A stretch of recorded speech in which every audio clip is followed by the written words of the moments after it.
Une pièce d'horlogerie brisée, un homme disparu, et un village avec trop de secrets. Bienvenue chez le détective Eternos, je suis votre hôte Gabriel. Dites-moi, d'où venez-vous aujourd'hui?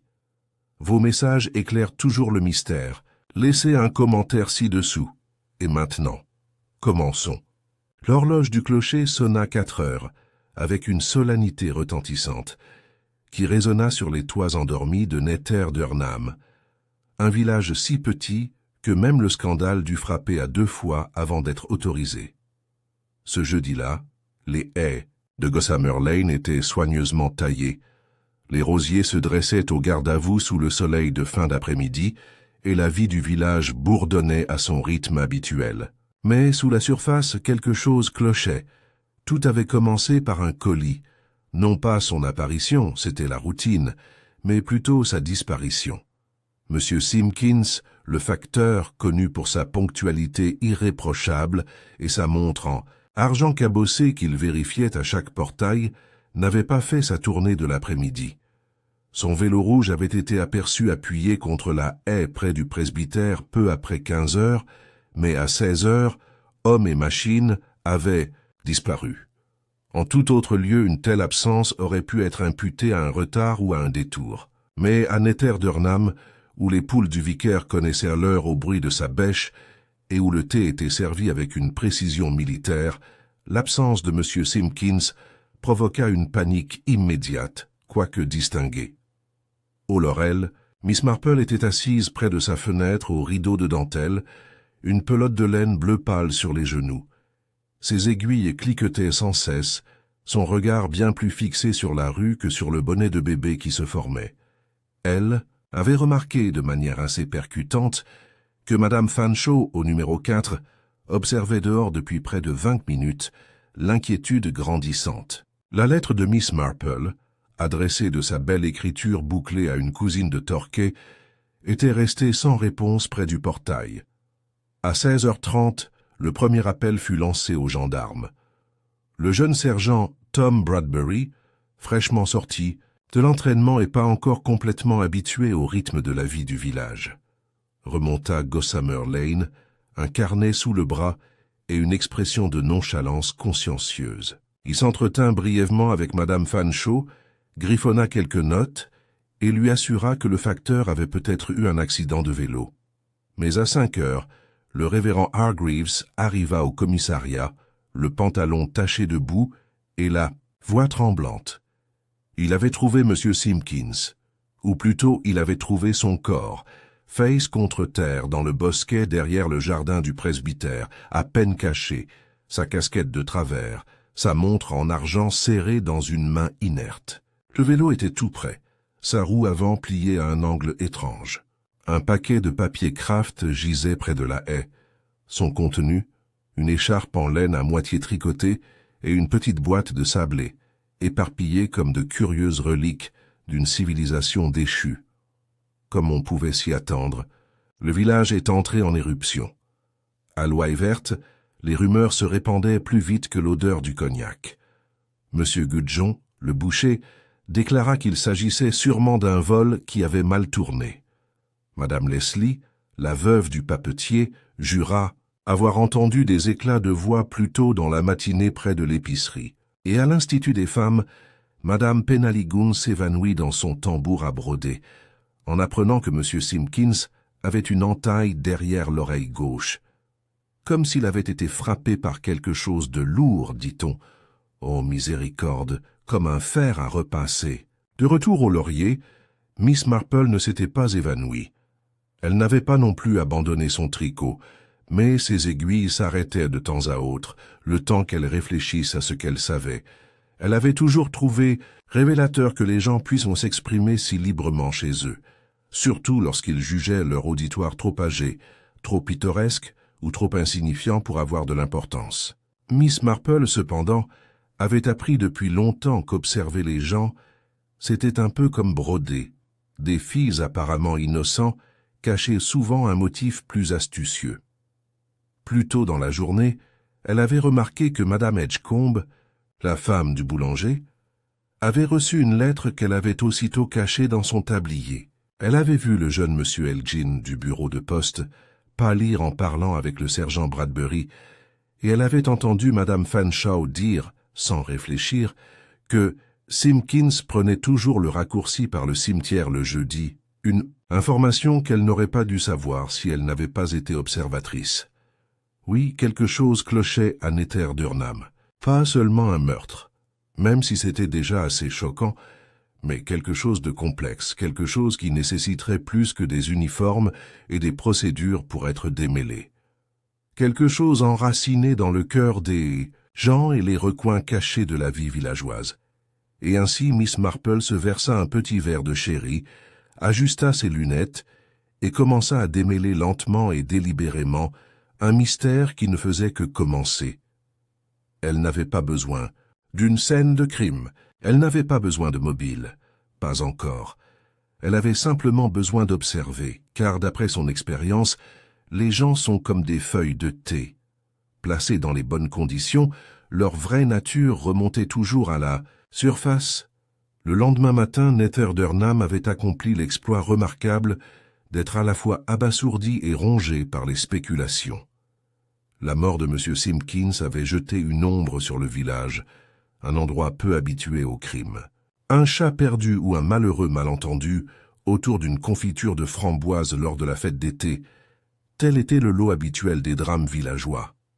Un meurtre, en revanche, était tout à fait inacceptable. Le café Green Goose était plus fréquenté que d'habitude. Madame Fanshawe, Madame Edgecombe et la sœur du révérend, Mademoiselle Hargreaves, s'étaient rassemblées à leur table habituelle, chacune sirotant une tasse de thé et racontant sa propre interprétation des événements de la veille. Sa Mademoiselle Marple, qui avait choisi une table tranquille près de la fenêtre, sirotait son Earl Grey et feignait d'être absorbée par sa broderie. Mais comme toujours, elle était à l'écoute. « Je ne crois tout simplement pas qu'il s'agisse d'un vol », déclarait Madame Edgecombe avec une incrédulité théâtrale. « On dit que rien n'a été volé. »« Rien du tout. Sa bourse était intacte. » Madame Fanshawe renifla. « Eh bien, c'était peut-être censé ressembler à un vol, mais le tueur a été dérangé. Mais qui pourrait faire une chose pareille au pauvre monsieur Simpkins ?» intervint Mademoiselle Hargreaves, serrant sa tasse de thé. C'était une créature si inoffensive, toujours d'un mot joyeux et ponctuel comme la cloche du matin. « Eh bien, dit Madame Fanshawe, baissant la voix jusqu'à un murmure confidentiel, « inoffensif, oui, mais les gens réservés peuvent être les pires. On ne sait jamais vraiment ce qu'ils cachent. J'ai toujours dit que ceux qui ont trop de secrets ont un emploi du temps trop chargé. » Miss Marple sourit faiblement à sa tasse. Cette phrase, pensa-t-elle, aurait pu sortir tout droit d'une de ses propres réflexions, mais ce n'était pas entièrement faux. Les gens qui ont des habitudes les utilisent souvent comme des masques. Derrière la régularité se cache parfois une tempête. De l'autre côté de la pièce, le jeune sergent Bradbury entra dans le café, son uniforme impeccable, mais l'air épuisé. Il avait les yeux cernés, et l'air d'un homme à qui trop de gens posent des questions. Madame Edgecombe lui fit immédiatement signe d'approcher. « Sergent » appela-t-elle en agitant sa cuillère. « Allons, asseyez-vous. Vous devez être épuisé. » On se demandait juste « Je ne suis pas autorisé à discuter de quoi que ce soit, mesdames », dit-il avec un sourire poli mais forcé. « Essayez de ne pas spéculer. Cela ne ferait qu'ajouter à la confusion. » Miss Marple leva les yeux à son passage et il lui adressa un signe de tête courtois. Elle lui rendit son sourire doux et grand-mère, mais son regard affichait la perspicacité tranquille de quelqu'un qui savait déjà que la confusion pouvait souvent être utile. Elle encourageait la conversation. Après le départ du sergent, avec un petit pain à emporter à la hâte, les ragots reprirent avec une intensité renouvelée. Quelqu'un raconta que le fils du vicaire, Anthony Hargreaves, s'était disputé avec Simpkins la semaine précédente à propos d'une lettre mal livrée. Un autre prétendit que Simpkins était parti avec une veuve de Little Marnley et que cela n'avait pas plu à un certain admirateur jaloux. À 11 heures, 4 mobiles et 7 suspects avaient été déclarés par consensus et les tasses de thé étaient remplies. Pendant ce temps, au commissariat, Le sergent Bradbury était assis, un bloc-notes ouvert devant lui, un mal de tête lui envahissant les yeux. L'inspecteur Crail avait été convoqué par la police du comté et devait arriver dans l'après-midi. Mais Bradbury voulait faire ses preuves avant que l'officier supérieur ne prenne le relais. Ses notes étaient jusqu'ici d'un flou inutile. Facteur. Retrouvé mort derrière le jardin du presbytère. Blessure à la tête, probablement due à un objet contondant. Montre toujours sur le corps. Argent intact. Aucune trace de lutte. Contenu du colis intact. Écharpe biscuit. Colis de violette gray, 22 Meadow Hill. A. Edith Fanshawe, 4 Gossamer Lane. Il souligna ce dernier point. Madame Fanshawe. Son implication, bien que marginale, était curieuse. Pourquoi son colis avait-il été retrouvé sur les lieux du crime? Il l'avait interrogée la veille au soir et elle avait semblé choquée mais sereine. Elle avait affirmé n'avoir pas parlé à Simpkins ce jour-là. Mais le colis lui était bel et bien adressé. Les yeux de Bradbury se plissèrent. Quelque chose clochait. Ailleurs dans le village, Miss Marple était rentrée dans son jardin. Les rosiers grimpants avaient besoin d'attention, et elle trouvait que travailler parmi ces fleurs l'aidait souvent à réfléchir. Elle coupa une fleur fanée et la plaça délicatement dans son panier. Elle réfléchissait à une remarque que le sergent Bradbury avait faite en passant la veille, une remarque qu'il jugeait probablement sans importance.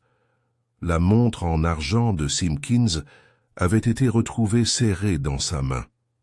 Maintenant, c'était particulier. Au cours de toutes ces années d'observation, Miss Marple n'avait jamais vu M. Simpkins retirer sa montre, même pour parler au vicaire. Elle pendait à sa ceinture comme un talisman. Et pourtant, on l'avait surpris en train de la saisir, la serrant fermement, comme on saisit quelque chose face au danger. Comme s'il s'agissait d'un message ou d'un signal. Elle avait déjà vu ce geste, des décennies plus tôt, lors d'une affaire impliquant une marmelade empoisonnée et une broche égarée. Les personnes en crise ont tendance à se concentrer sur ce qui, selon elles, pourrait les aider. Dans le cas de Simpkins, ce n'était pas une arme ou un livre de prière, c'était le temps, le symbole de son rôle, son dévouement. Ou peut-être un indice. Elle posa ses ciseaux et s'essuya les mains. Il était peut-être temps de passer lui rendre visite. À midi, Miss Marple se tenait devant le numéro 4 de Gossamer Lane. Madame Fanshawe lui ouvrit, vêtue de sa robe de chambre lilas habituelle, l'air à mi-chemin entre la suspicion et la courtoisie. « Mademoiselle Marple. Oh, comme c'est gentil. Entrez, s'il vous plaît. »« Juste une petite visite, » dit Miss Marple avec un sourire chaleureux. « Je pense toujours qu'il vaut mieux ne pas être seule après une affaire aussi épouvantable. La solitude joue des tours à l'esprit, vous ne trouvez pas ?» Madame Fanshawe hocha la tête d'un air absent et la conduisit au salon.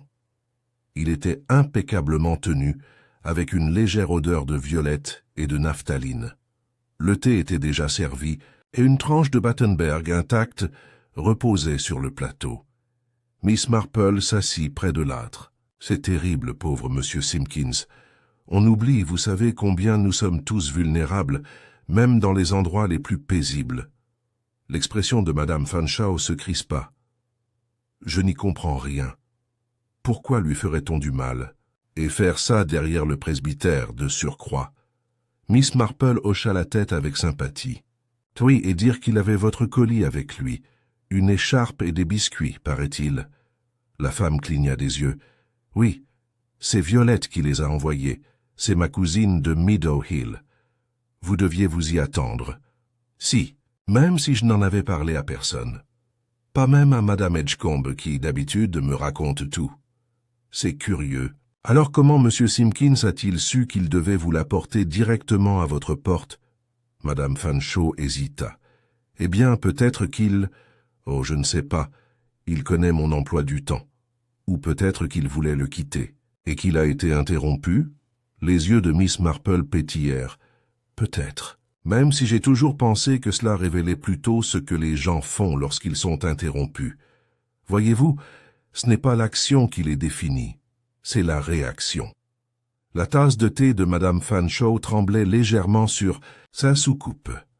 Après quelques civilités supplémentaires, Miss Marple prit congé.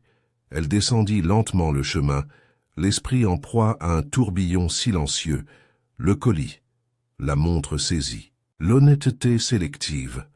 En tournant au coin de la rue, elle aperçut Anthony Hargreaves, le fils du pasteur, qui roulait à toute allure vers la rue principale. Il jeta plusieurs fois un coup d'œil par-dessus son épaule, comme pour vérifier s'il n'y avait pas d'ombre. Miss Marple le regarda passer avec un léger hochement de tête. Oui, les fils commençaient à apparaître, mais elle ne tirerait pas trop fort pour l'instant. Après tout, les schémas se révèlent mieux dans la patience et le silence. Et Miss Marple était une experte dans les deux domaines. Vendredi matin, les cloches de l'église Sainte-Mildred sonnèrent, non pas pour célébrer ou avertir, mais à leur rythme habituel, douces, lointaines et intégrées à la vie du village. Pourtant, l'air était chargé d'une étrange tension, comme si chaque son arrivait une demi-note trop tard. Le village de Nether-Durnham était devenu plus silencieux depuis la découverte du corps de M. Simpkins, mais pas à la manière d'un deuil respectueux. C'était le silence vigilant des jugements retenus et des soupçons à peine formulés. À l'intérieur de la nef de Sainte-Mildred, les murs de pierre offraient un abri frais contre le soleil levant de l'été. Le révérend Hargreaves se tenait devant la balustrade de l'autel, les mains légèrement tremblantes, tandis qu'il ajustait une nappe parfaitement carrée avant de la toucher. Derrière lui, la nef était vide, à l'exception de l'ombre de quelqu'un assise sur le troisième banc, en partant du fond. Miss Marple, ses gants pâles soigneusement pliés sur ses genoux. Elle était entrée peu après la prière du matin, offrant un doux sourire et déclinant le thé avec la sœur du vicaire. Elle était maintenant assise, l'air d'une femme apaisée, même si son esprit était loin d'être oisif. Elle avait remarqué, avec la même précision qu'elle mettait à arroser ses géraniums, que le révérend Hargreaves avait commis 3 erreurs dans la lecture des Écritures du matin, inhabituelles pour un homme, dont les sermons étaient réputés pour leur concision et leur précision, et plus révélateurs encore. Il n'arrêtait pas de jeter des coups d'œil à la porte de la sacristie, comme s'il attendait quelqu'un ou craignait que quelque chose ne surgisse de derrière. « Je dois dire, » dit doucement Miss Marple tandis que le vicaire passait près d'elle, « que les lys de ce matin étaient magnifiques. Je suppose que c'est le jeune monsieur Hargreaves qui a fait cette composition. Il a vraiment du talent. » Le révérend marqua une pause et lui adressa un sourire pâle. « Oui, Anthony s'occupe des fleurs de l'autel quand il a le temps. » Miss Marple pencha la tête. « Il est passé devant mon cottage hier. Il était plutôt pressé, je trouve. » Hargreaves hésita. « Eh bien, oui.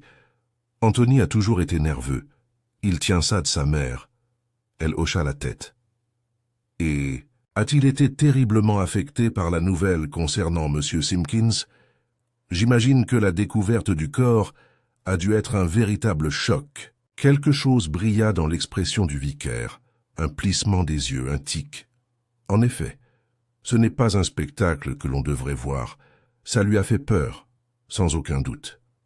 Miss Marple laissa le silence s'installer. Le révérend Hargreaves s'occupa à redresser les chandeliers, bien qu'ils n'en eussent pas besoin. Vous me pardonnerez, Miss Marple, je crains d'être un piètre causeur en ce moment, un tel événement. Sa voix s'éteignit. « Pas besoin de t'excuser, » dit-elle gentiment. « Le traumatisme transforme chacun de nous en îlot. » Sur ce, elle se leva, fit une sorte de révérence polie et descendit la nef, ses chaussures tapotant doucement sur la pierre. Dehors, le cimetière était lumineux et calme. Les pierres tombales, tachetées de lichen, semblaient presque pencher les unes vers les autres, telles des conspiratrices. En passant devant les lilas près du mur nord, elle remarqua une petite empreinte dans le sol, boueuse, aplatie. Une empreinte de pas, peut-être plusieurs, récente. Miss Marple s'agenouilla légèrement, feignant de s'intéresser à une mauvaise herbe. Elle en remarqua la taille et la direction. de la lisière du jardin du presbytère à la porte latérale de la sacristie, où peu de gens passaient. Un raccourci, comme Madame Fanshawe l'avait mentionné un jour, que M. Simpkins prenait le jeudi, mais quelqu'un d'autre l'avait pris aussi. Pendant ce temps, au poste, le sergent Bradbury était assis en face d'Anthony Hargreaves, convoqué ce matin-là juste pour discuter. Le jeune homme, qui n'avait pas encore 22 ans, avait l'air de quelqu'un qui s'efforçait de paraître détendu. « Juste pour confirmer, » dit Bradbury en relisant ses notes, « c'est vous qui avez trouvé le corps de M. Simpkins. » Anthony hocha la tête. « Oui, je revenais du cimetière. J'avais oublié mon carnet de croquis sur le banc derrière la haie d'if. » Bradbury haussa un sourcil. « Un carnet de croquis ?» Anthony semblait sur la défensive. « Je dessine parfois. Ça m'aide à réfléchir. Bien, et quelle heure était-il? Vers 5h moins le quart ?» Bradbury tapota son stylo. « Des témoins ont dit que vous étiez arrivé au village à vélo à 16h15. » Le regard du jeune homme s'est légèrement égaré. « Oui, j'avais oublié le carnet de croquis plus tôt dans la journée. Je suis retourné le chercher plus tard. »« Alors tu es revenu par le cimetière ?»« Oui. »« Et tu l'as trouvé alors ?»« Oui. »« As-tu touché quelque chose ?»« Non. Je voulais juste vérifier s'il respirait. » Bradbury laissa la pause s'étirer. « Anthony, dit-il enfin, connaissais-tu bien M. Simpkins ? » « Pas vraiment. Il a livré notre courrier, c'est tout. Alors pourquoi vous êtes-vous disputé dans la ruelle jeudi dernier ?» La couleur quitta le visage d'Anthony. « Comment le sais-tu ? Quelqu'un n'a entendu, » dit Bradbury d'une voix doucereuse. « Il y a une lettre mal acheminée ?» La voix d'Anthony s'éleva. « Ce n'était pas important. Il a remis une lettre qui m'était destinée à quelqu'un d'autre. Je ne l'ai récupérée que parce que M. Edgecombe l'a déposée sans l'avoir ouverte. » Bradbury se pencha en avant. « Qui l'a envoyé ?» Anthony déglutit. « Ça n'a pas d'importance. N'est-ce pas ?» C'était quelqu'un de personnel. Écoutez, j'étais en colère. Mais je ne lui ai pas fait de mal, je ne voulais pas. Bradbury ferma son carnet, mais le laissa sur la table. « Personne ne vous accuse, monsieur Hargreaves, mais nous aurons besoin de voir cette lettre. Je l'ai brûlée. » Le sergent se rassit. « C'est dommage. » À la sortie de la gare, Miss Marple resta un instant devant la vitrine du marchand de légumes. Elle avait vu Anthony entrer et observer le changement de sa démarche. Nerveuse, guindée. Elle remarqua aussi une légère déchirure sur la jambe gauche de son pantalon, cousue à la hâte. Un détail qui échappait peut-être à la plupart des gens, mais pas à elle. Plus tard, alors qu'elle disposait un bouquet de pois de senteur dans son salon, Miss Marple réfléchit à la nature des secrets. Dans un endroit comme Netterdurnham, le secret n'était jamais un luxe, c'était un handicap. Le village fonctionnait à l'observation, au regard complice et au non-dit. Un secret pouvait être un poids, certes, mais aussi une arme, elle. Sortit un carnet du tiroir et griffonna une brève ligne. Colis brisé, montre saisie, chemin d'église, lettre brûlée. Et en dessous, pourquoi tenir la montre? Non pas pour chronométrer, mais pour avertir ou pour signifier. Miss Marple avait vu des hommes emporter des symboles dans leur tombe. Une broche, une clé, une bague. Elle se demandait, que signifiait cette montre pour M. Simpkins? Et qui le savait? À la tombée de la nuit, les lumières vacillèrent, une à une dans le village. Le café Green Goose se vida et les volets de Gossamer Lane se fermèrent. Mais dans le calme intérieur des Laurels, le mystère persistait, parce que quelque chose avait commencé à se former. Un fil, faible et tendu. Pas encore un nœud coulant, pas encore un nom, mais proche. Le samedi matin arriva avec une fraîcheur, inhabituelle pour un début juillet. Les nuages étaient bas au-dessus de Netterdurnham, comme une courte pointe encore à défaire, et une brise traversait le village avec le calme d'un non-dit. Les ragots de la veille n'étaient pas encore apaisés, et les villageois, avides de nouvelles théories, s'observaient avec une curiosité voilée en visitant les boutiques ou en s'attardant plus que nécessaire au puits du coin.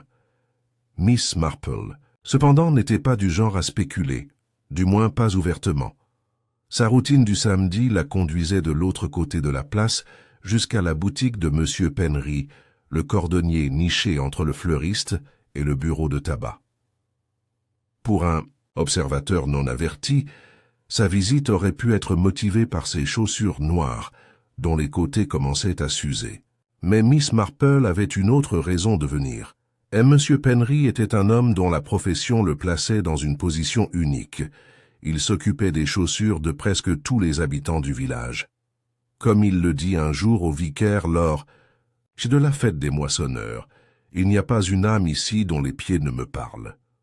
C'était une remarque humoristique, mais Miss Marple trouvait toujours la remarque révélatrice. Les pieds parlaient bel et bien, des promenades, des routes évitées, de l'urgence et de l'objectif, ou de leur absence. Et M. Penry, malgré sa voix douce et ses yeux écarquillés, voyait bien plus qu'il ne disait. Il était en train de cirer une paire de bottes lorsque la cloche au-dessus de la porte a sonné. « Mademoiselle Marple » s'exclama-t-il en hochant la tête. « Une belle surprise. Vous êtes venu chercher les pantoufles, n'est-ce pas ?» Miss Marple sourit. « Je voulais voir si les coutures de mon coup-de-pied pouvaient être renforcées.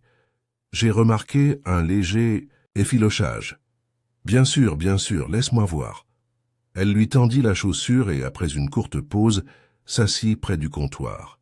La boutique sentait le cirage et la poussière de craie, et le cliquetis rythmique du marteau conférait à l'endroit une atmosphère paisible et paisible.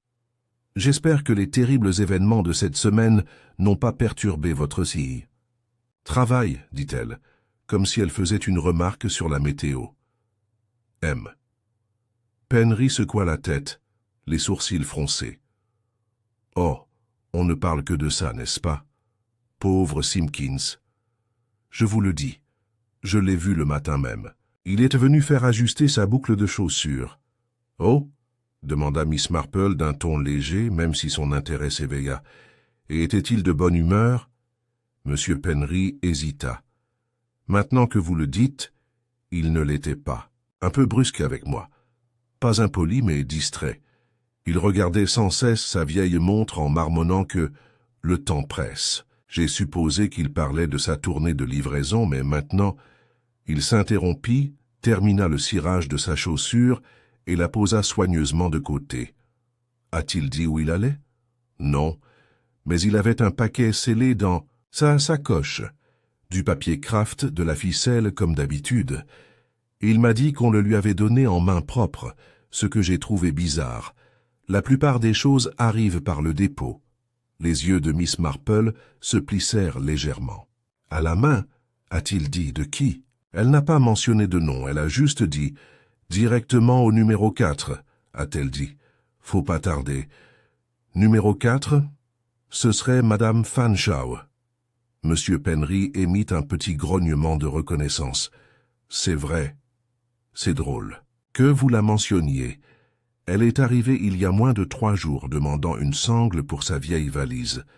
Vous savez, la vieille valise marron cabossée avec les coins en laiton. Miss Marple s'en souvenait bien. Il avait fait un aller-retour à Ostend avec le défunt mari de Madame Fanshawe et portait l'étiquette défraîchie de l'hôtel pour le prouver. Elle l'avait apporté à la réunion du Wisconsin le mois dernier, quand quelqu'un avait évoqué le don de vieux bagages pour le bazar de l'église. « Elle n'a finalement rien acheté ?» demanda Miss Marple. « Non, elle a dit qu'elle se débrouillerait avec de la ficelle. »« De la ficelle ?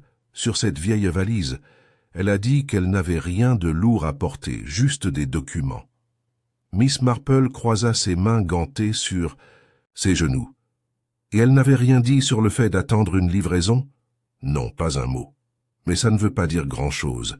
De nos jours, les gens ont des horaires bizarres et des secrets encore plus bizarres. Elle quitta la cordonnerie peu après, ses chaussures soigneusement emballées dans du papier kraft.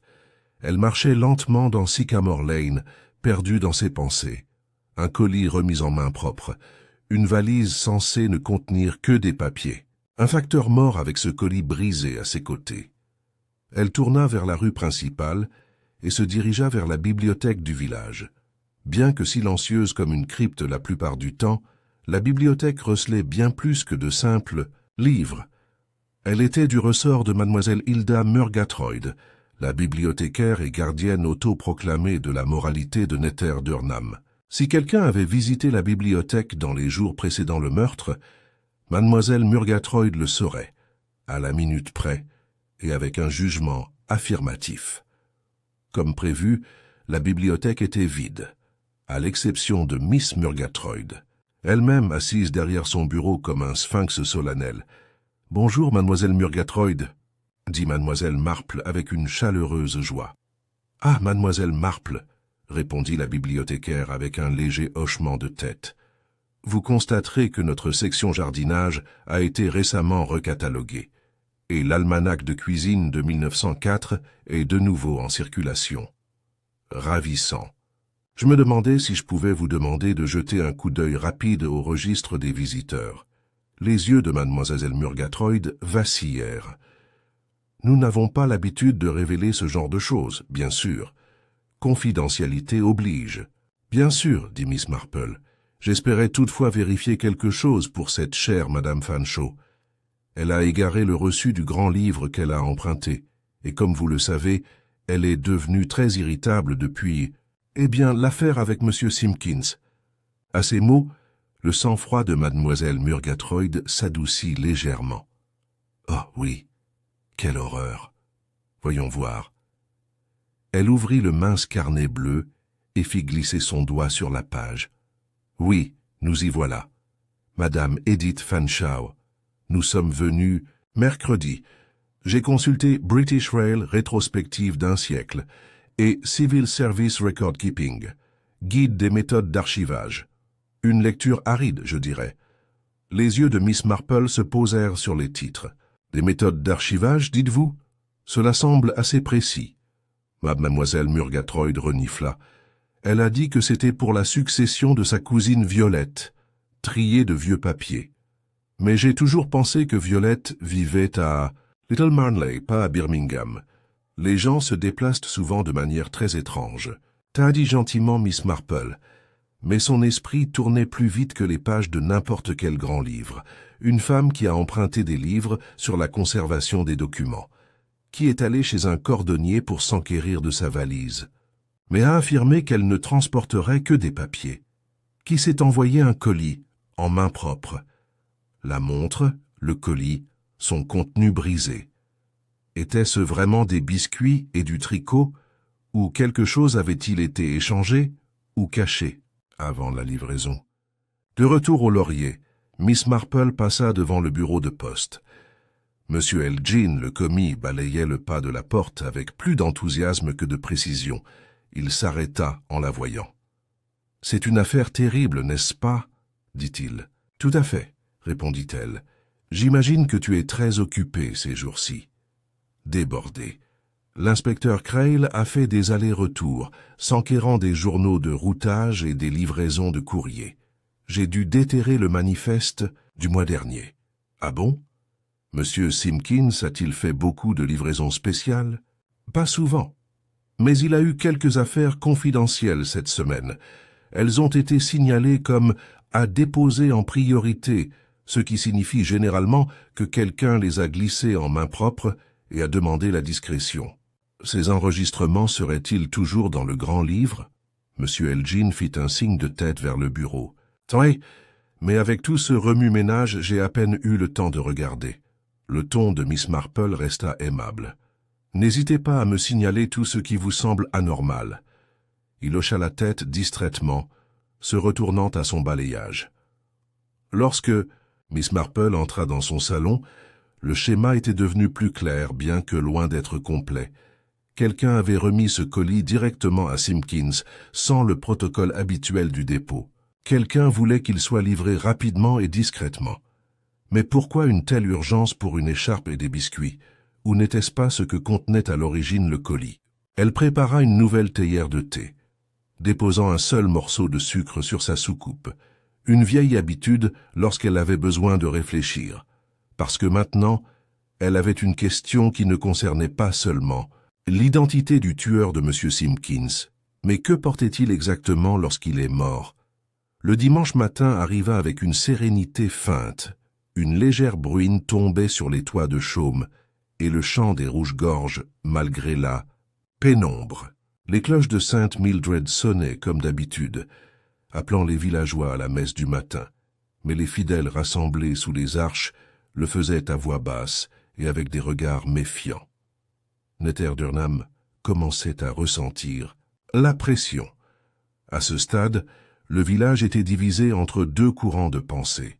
Ceux qui croyaient que le pauvre M. Simpkins était tombé par hasard sur un fait infâme, peut-être une vieille dispute de propriété ou d'héritage, et ceux qui estimaient qu'il avait été réduit au silence. Ces derniers, avec leur penchant pour le côté dramatique, se retrouvaient désormais presque quotidiennement au café Green Goose, échangeant leurs théories entre deux bouchées de gâteau aux noix et une gorgée de thé tiède.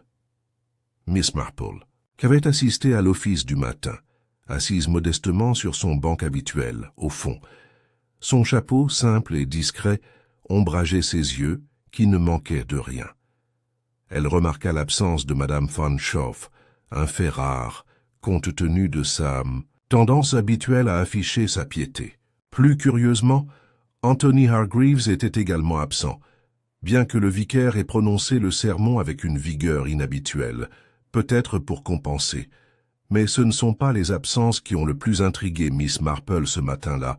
C'était le retour soudain et discret de quelqu'un qu'on n'avait pas vu depuis des semaines. Madame Cora Hemmings, la veuve du numéro 17, récemment revenue de Bournemouth. Dame Hemmings était une femme de 56 ans, portée par de volumineux châles, des silences d'une longueur inquiétante et des éclats dramatiques qui semblaient toujours à deux doigts de verser de véritables larmes. Elle avait été un personnage secondaire au village pendant quelques années, connue pour l'état indiscipliné de son jardin et son penchant pour les romans morbides. Depuis la mort de son mari, un événement moins mystérieux que gênant, elle avait conservé une routine particulière de voyages et de solitude. Son retour s'était fait discrètement, trop discrètement.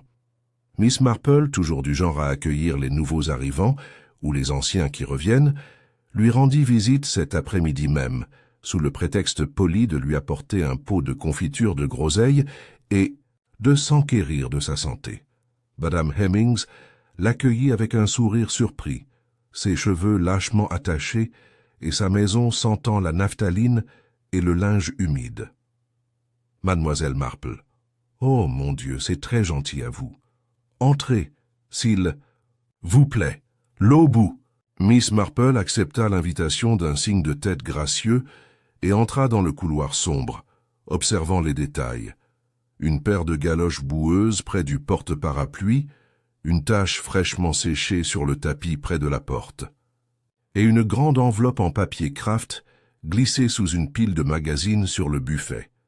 Ils s'installèrent dans le salon où le papier peint autrefois floral s'était maintenant estompé en de pâles fantômes de lui-même. « Je ne savais pas que tu étais revenu, » dit Miss Marple d'un ton aimable, en ajoutant une petite quantité de sucre dans son thé.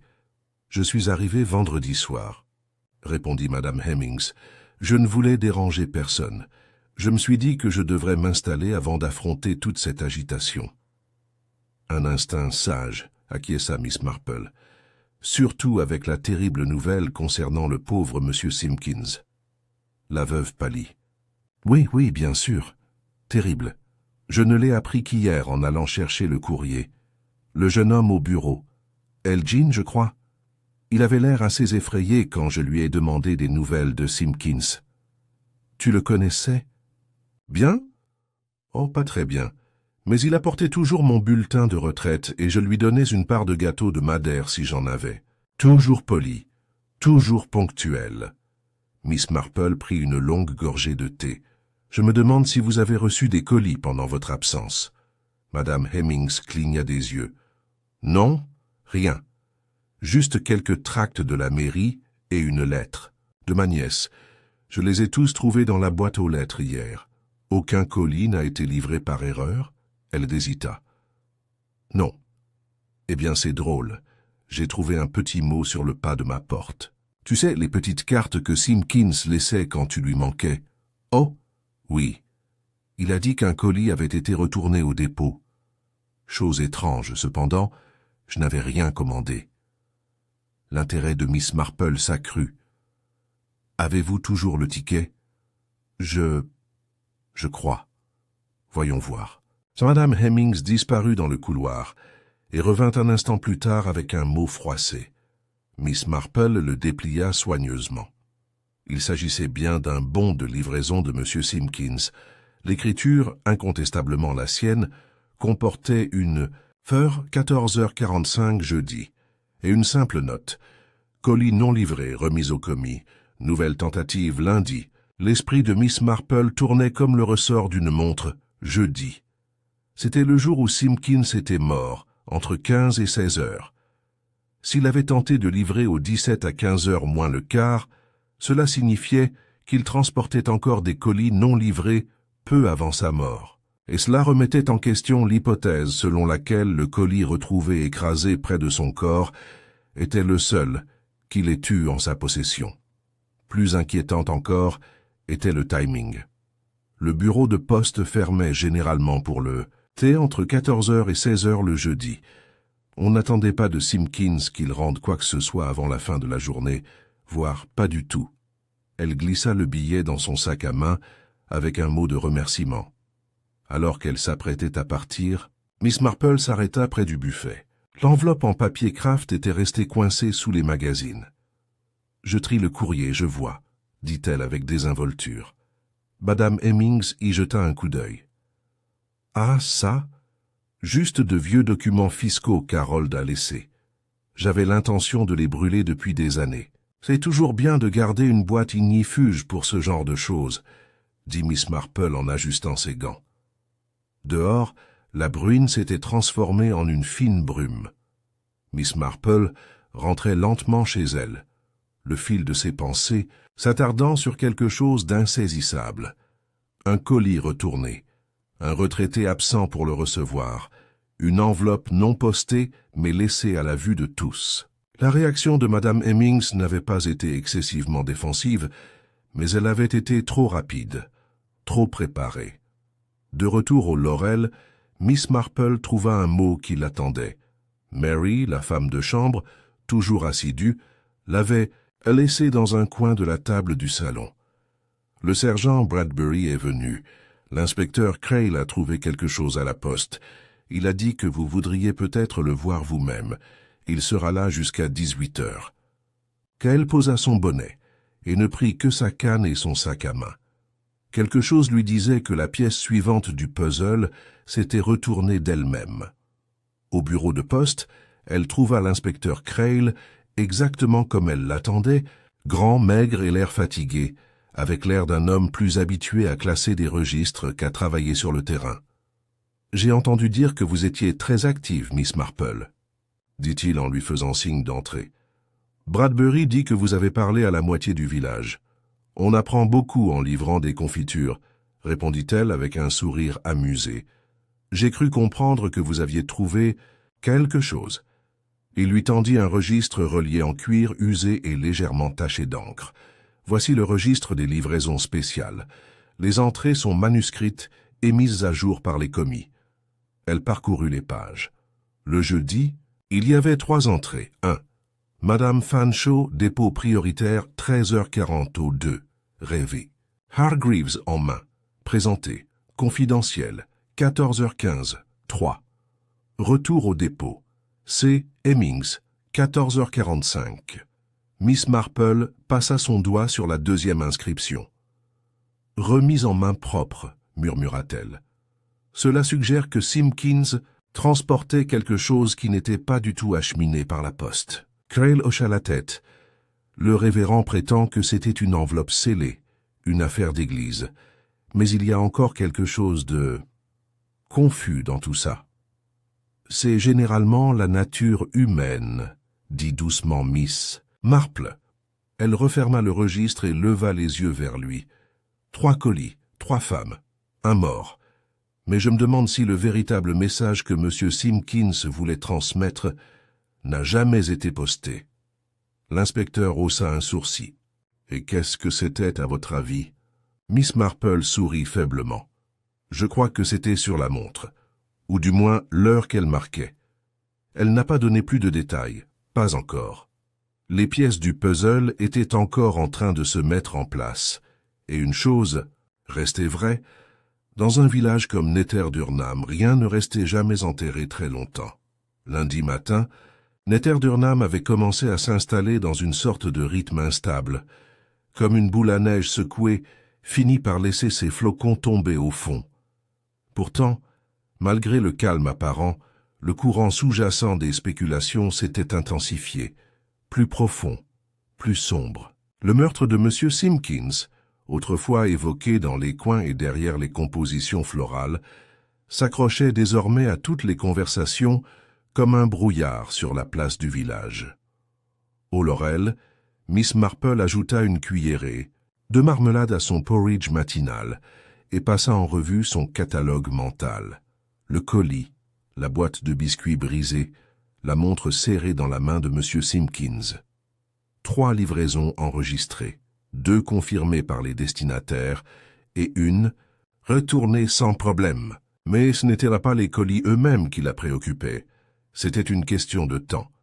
Elle était convaincue depuis longtemps que la nature d'une personne se révélait le plus clairement dans la façon dont elle utilisait, ou gaspillait, son temps. Et dans un village si étroitement lié par la routine, une perturbation d'un emploi du temps était un signal d'alarme. M. Simpkins était bien des choses, mais il n'était pas négligent. S'il n'avait pas effectué sa tournée à temps, ou s'il avait été trouvé au mauvais endroit au mauvais moment, ce n'était pas un hasard. En milieu de matinée, Miss Marple sortit, son chapeau à la main et un carnet discrètement glissé sous son châle. Elle passa devant la boulangerie, où Madame Edgecombe lui adressa un sourire crispé et fit un geste vague vers l'arrière-cuisine. Pas le temps pour les commérages d'aujourd'hui, les scones brûlaient. Elle croisa la jeune Alice Lonsdale, qui se promenait avec son terrier, et lui adressa un bref mais aimable signe de tête. Puis, d'une démarche douce mais déterminée, elle s'engagea dans un chemin tranquille, peu fréquenté par les promeneurs occasionnels, le chemin des ronces. Ici se dressait la maison de M. Terence Moxby, employé des chemins de fer à la retraite, du village et horloger à temps partiel, un homme dont la fascination pour les montres n'avait d'égal que sa méfiance envers les femmes de moins de 40 ans et les pommes de terre cuites autrement que bouillies. Il vivait seul depuis le décès de sa sœur en 1946 et recevait rarement des visites. Mais Miss Marple ne se laissait pas facilement décourager. Elle frappa doucement à sa porte. Moxby l'ouvrit, les sourcils froncés, un monocle grossissant toujours fixé à son œil droit. « Hein, Miss Marple? Bon sang, qu'est-ce qui vous amène ici? J'espérais, dit-elle avec un sourire gracieux, que vous pourriez m'aider à comprendre quelque chose d'assez déroutant à propos d'une montre. » Le monocle est légèrement tombé.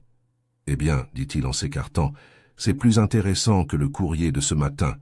Entrez, mais faites attention au tapis, le chien l'a mâchouillé. » Le salon était un fouillis d'horloges, des manteaux de cheminée, des coucous, des montres de poche suspendues comme des fruits à des crochets, et une grande horloge de parquet qui tic-taquait avec une dignité solennelle dans un coin. Monsieur Moxby désigna un fauteuil usé et prit un deuxième monocle sur un plateau encombré.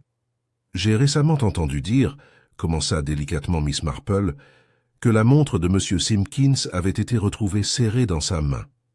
Je me suis demandé, est-ce qu'un homme comme lui, un homme d'habitude, vous en conviendrez, j'en suis sûr, pouvait bien vouloir dire par là. » Moxby ajusta la loupe. « C'était une Waltham à boîtier argenté, je crois. Américaine, fin des années 1890, bonne marque. Elle tient bien l'heure si on l'entretient. Une telle montre serait-elle difficile à trafiquer ?» Il haussa un sourcil broussailleux. « Tromper? Tu veux dire arrêter ou modifier les aiguilles? »« Oui, pas difficile, non. On pourrait le remonter en avant ou en arrière. L'aiguille des minutes est un peu raide, par contre. Il faudrait de la volonté. »« Je vois, » dit-elle doucement. « Imaginez que la montre soit retrouvée arrêtée, à 3h10 précises. »« Vraiment ?» Miss Marple sourit. « Disons que c'est hypothétique. Moxby se pencha en avant. Ça, si la montre s'est arrêtée à 3h10 et est restée dans sa main, c'est probablement à ce moment-là qu'elle a été cassée ou endommagée, ou que le ressort moteur a lâché à ce moment précis. Cela pourrait aussi suggérer une lutte, ou que quelqu'un a voulu marquer un temps. Une telle montre pourrait-elle survivre à une chute? Par exemple, de vélo? C'est possible, mais le mouvement interne pourrait vibrer. Si le boîtier se fendait ou si le verre se brisait, le mécanisme pourrait s'arrêter. Miss Marple hocha la tête d'un air pensif. Alors ce n'est pas seulement symbolique. L'heure indiquée pourrait bien être celle du décès. Très probablement, dit Moxby en sirotant son thé froid. Miss Marple le remercia chaleureusement et partit l'esprit plus vif que l'air du matin. 15h10. Cela changea la chronologie.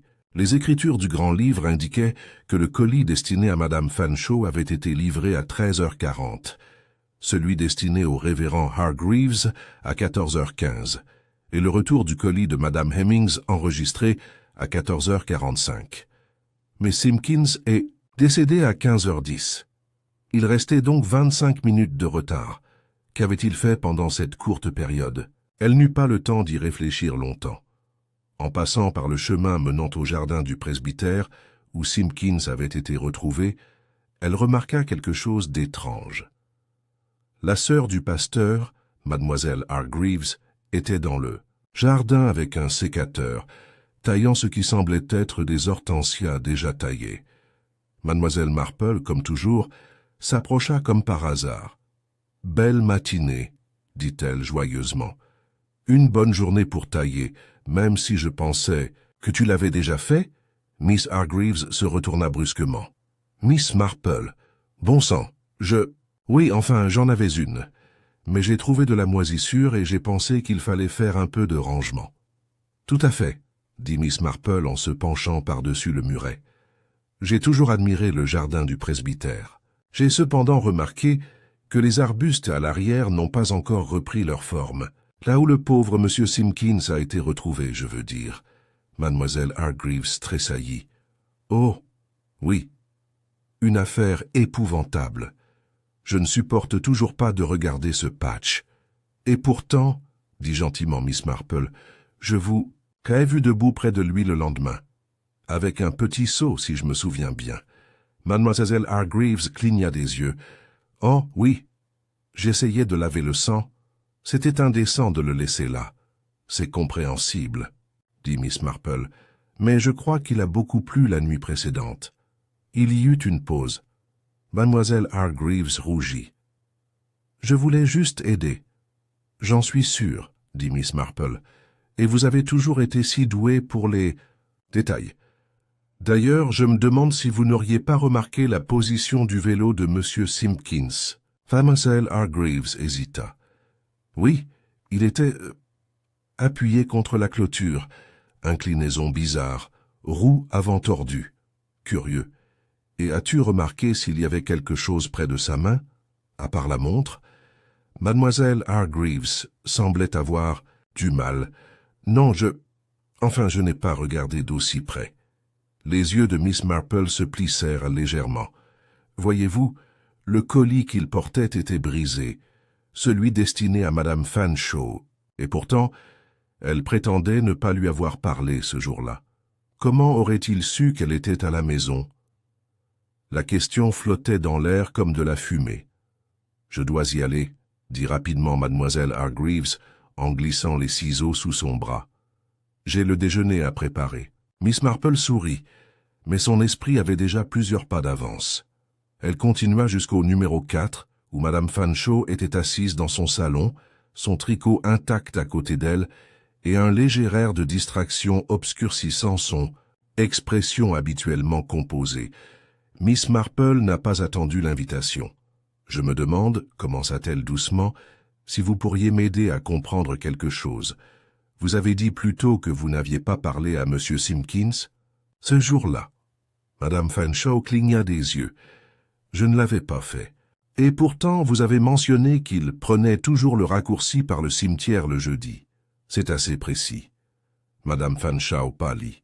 « J'ai peut-être deviné. » D'ailleurs, M. Penry a entendu Simpkins dire qu'il avait un colis à livrer directement au numéro 4. Un colis remis en main propre. Je n'ai jamais... Et pourtant, poursuivit Miss Marple d'un ton posé, ce colis a été retrouvé sur les lieux du meurtre, accompagné d'une montre cassée, arrêtée à 3h10. Une heure qui place M. Simpkins en vie bien après sa visite chez vous. Donc, soit il a laissé le colis et l'a récupéré, soit...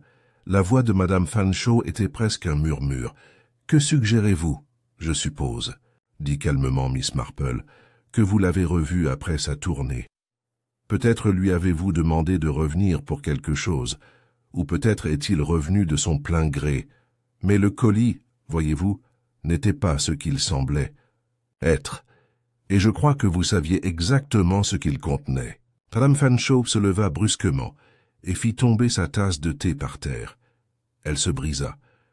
La voix de Miss Marple resta douce. « Il n'est pas trop tard pour dire la vérité, mais elle est déjà en train d'émerger. » Elle se retourna pour partir, laissant la femme plus âgée au milieu des éclats de porcelaine et de la panique grandissante. Car désormais les minutes comptaient, les 25 minutes perdues, le temps écoulé entre la dernière livraison et la mort. Les aiguilles d'une montre s'arrêtaient à mi-course, et Miss Marple, qui n'oubliait jamais un modèle, avait commencé à voir la broderie complète, pas seulement d'un meurtre, mais d'un plan. Le mardi, la bruine s'était dissipée, et Netterdurnham émergea clignotant sous un ciel gris mais sec. Les ragots, cependant, continuaient de tomber en pluie régulière, s'accumulant dans les recoins du café Green Goose et s'accumulant aux confins des conversations devant la boucherie et près du monument aux morts.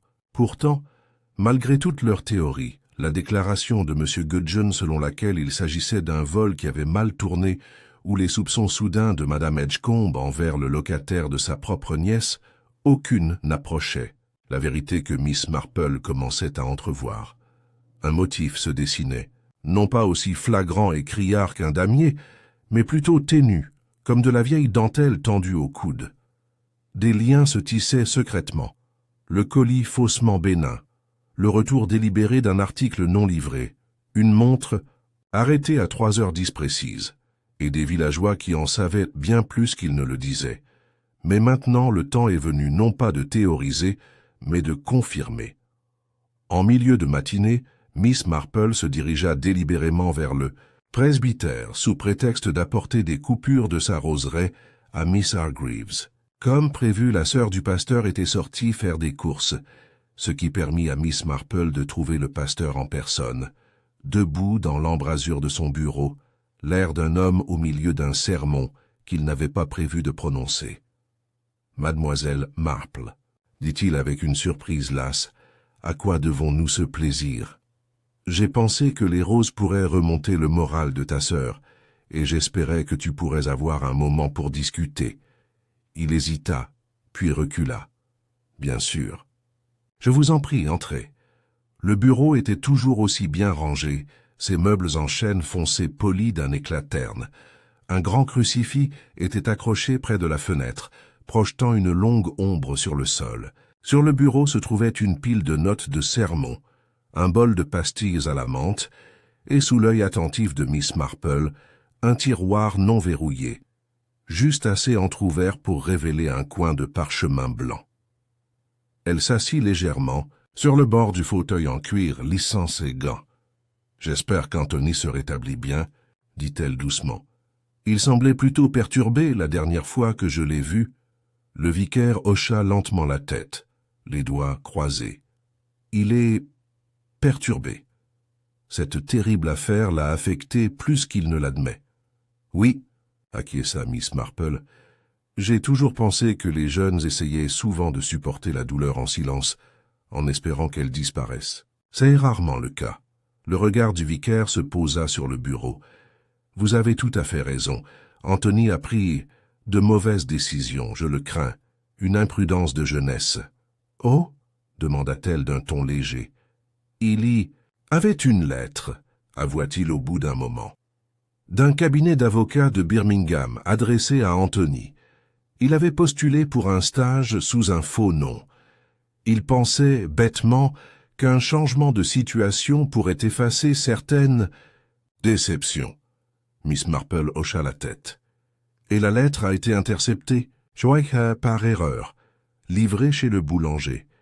Il était mortifié. Mais la lettre a été retournée sans être ouverte, dit doucement Miss Marple, observant sa réaction.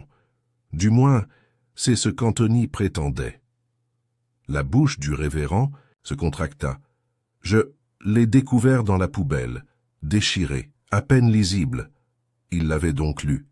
Oui, je crois qu'il était écrit que le poste avait été retiré, à cause d'une découverte lors d'une vérification des antécédents. Je soupçonne que ces études se sont mal terminées. Miss Marple pencha la tête. Et M. Simpkins était-il au courant de cette lettre? Le vicaire se raidit. Je crois que oui, dit-il. Il m'a dit qu'Anthony l'avait réprimandé pour une opportunité gâchée. Il avait l'air honteux. Il a dit qu'il ne voulait pas faire de mal. La voix de Miss Marple se fit presque murmure. Vous réalisez, révérend, que si l'heure du décès est bien 15h10, et je le crois, alors M. Simpkins a dû terminer sa tournée officielle et faire autre chose dans ce dernier créneau. Quelque chose qui l'a ramené vers le presbytère. Le vicaire ne répondit pas, mais ses jointures blanchirent sur l'accoudoir du fauteuil. Miss Marple se leva, un sourire doux mais ferme. C'est toujours plus dur quand la vérité nous touche de près, mais je trouve qu'il vaut mieux la saisir. Tôt avant qu'elle ne pousse des crocs, elle marcha lentement vers la porte. En partant, son regard se porta de nouveau sur le tiroir entrouvert. À l'intérieur, à peine visible sous le bord blanc du papier, se trouvait un seau de cire rouge, brisé.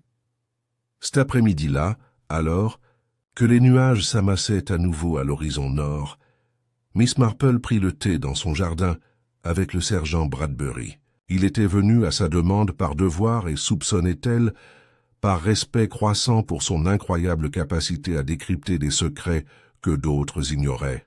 « Je vous le dis, » dit-il entre deux bouchées de sablé, « Crail pense que l'affaire est inextricablement compliquée. Il a Madame Fanshawe sur sa liste, mais il n'y a aucune preuve. On a trouvé une trace d'encre dans le registre, mais pas assez pour prouver une falsification. Ce n'est pas le registre dont nous avons besoin, dit doucement Miss Marple.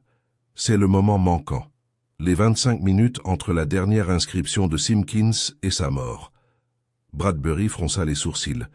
Il aurait pu s'arrêter, pour se reposer. Les hommes comme Simpkins ne s'arrêtent pas en plein milieu d'une partie, pas sans raison. Je crois qu'il transportait quelque chose, un 4e colis, quelque chose qui n'a pas été enregistré. Bradbury se pencha. « Tu penses que c'était l'enveloppe que le vicaire a reçue ?» Miss Marple secoua la tête. « Non, on l'a livré plus tôt, à 14h15. Mais Simpkins était encore de service à 14h45 lorsqu'il a enregistré le retour du colis Hemmings. Il avait autre chose avec lui. Quelque chose d'important. Une lettre, c'est possible. Ou quelque chose que l'on pourrait facilement prendre pour un document bénin. Un document plié, une note scellée. » Bradbury réfléchit. « Et pour qui ?»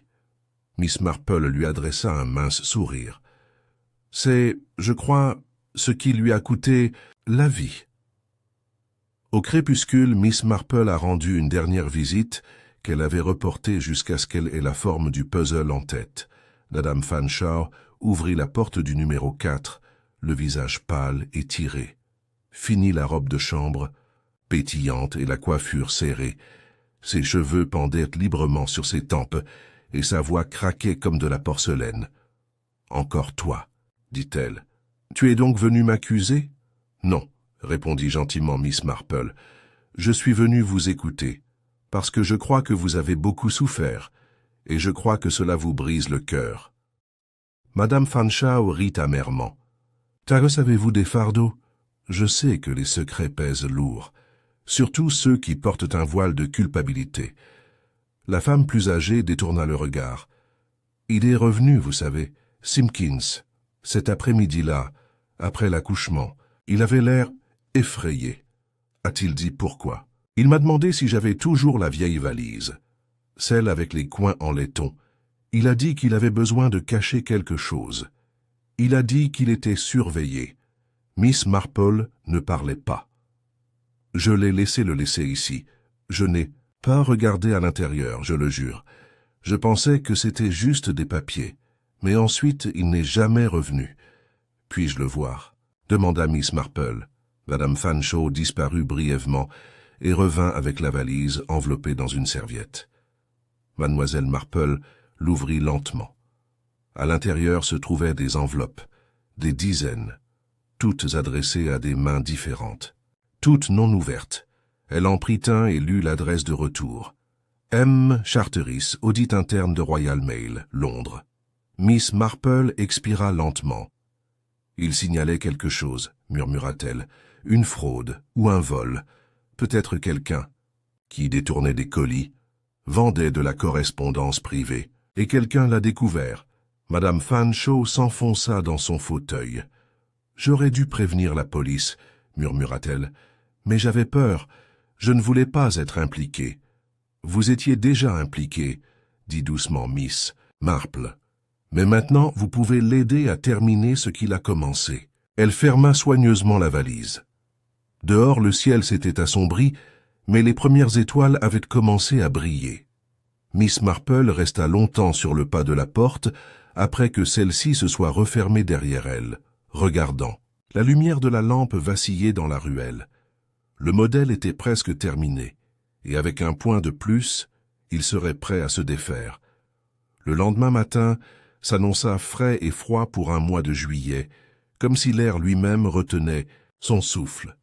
Une légère brume s'accrochait au creux de Nether Durnham, tel un souvenir dont le village ne parvenait pas à se défaire. Le chant des oiseaux semblait étouffé, et même la porte de la poste qui grinçait habituellement à 8h30 restait ostensiblement fermée.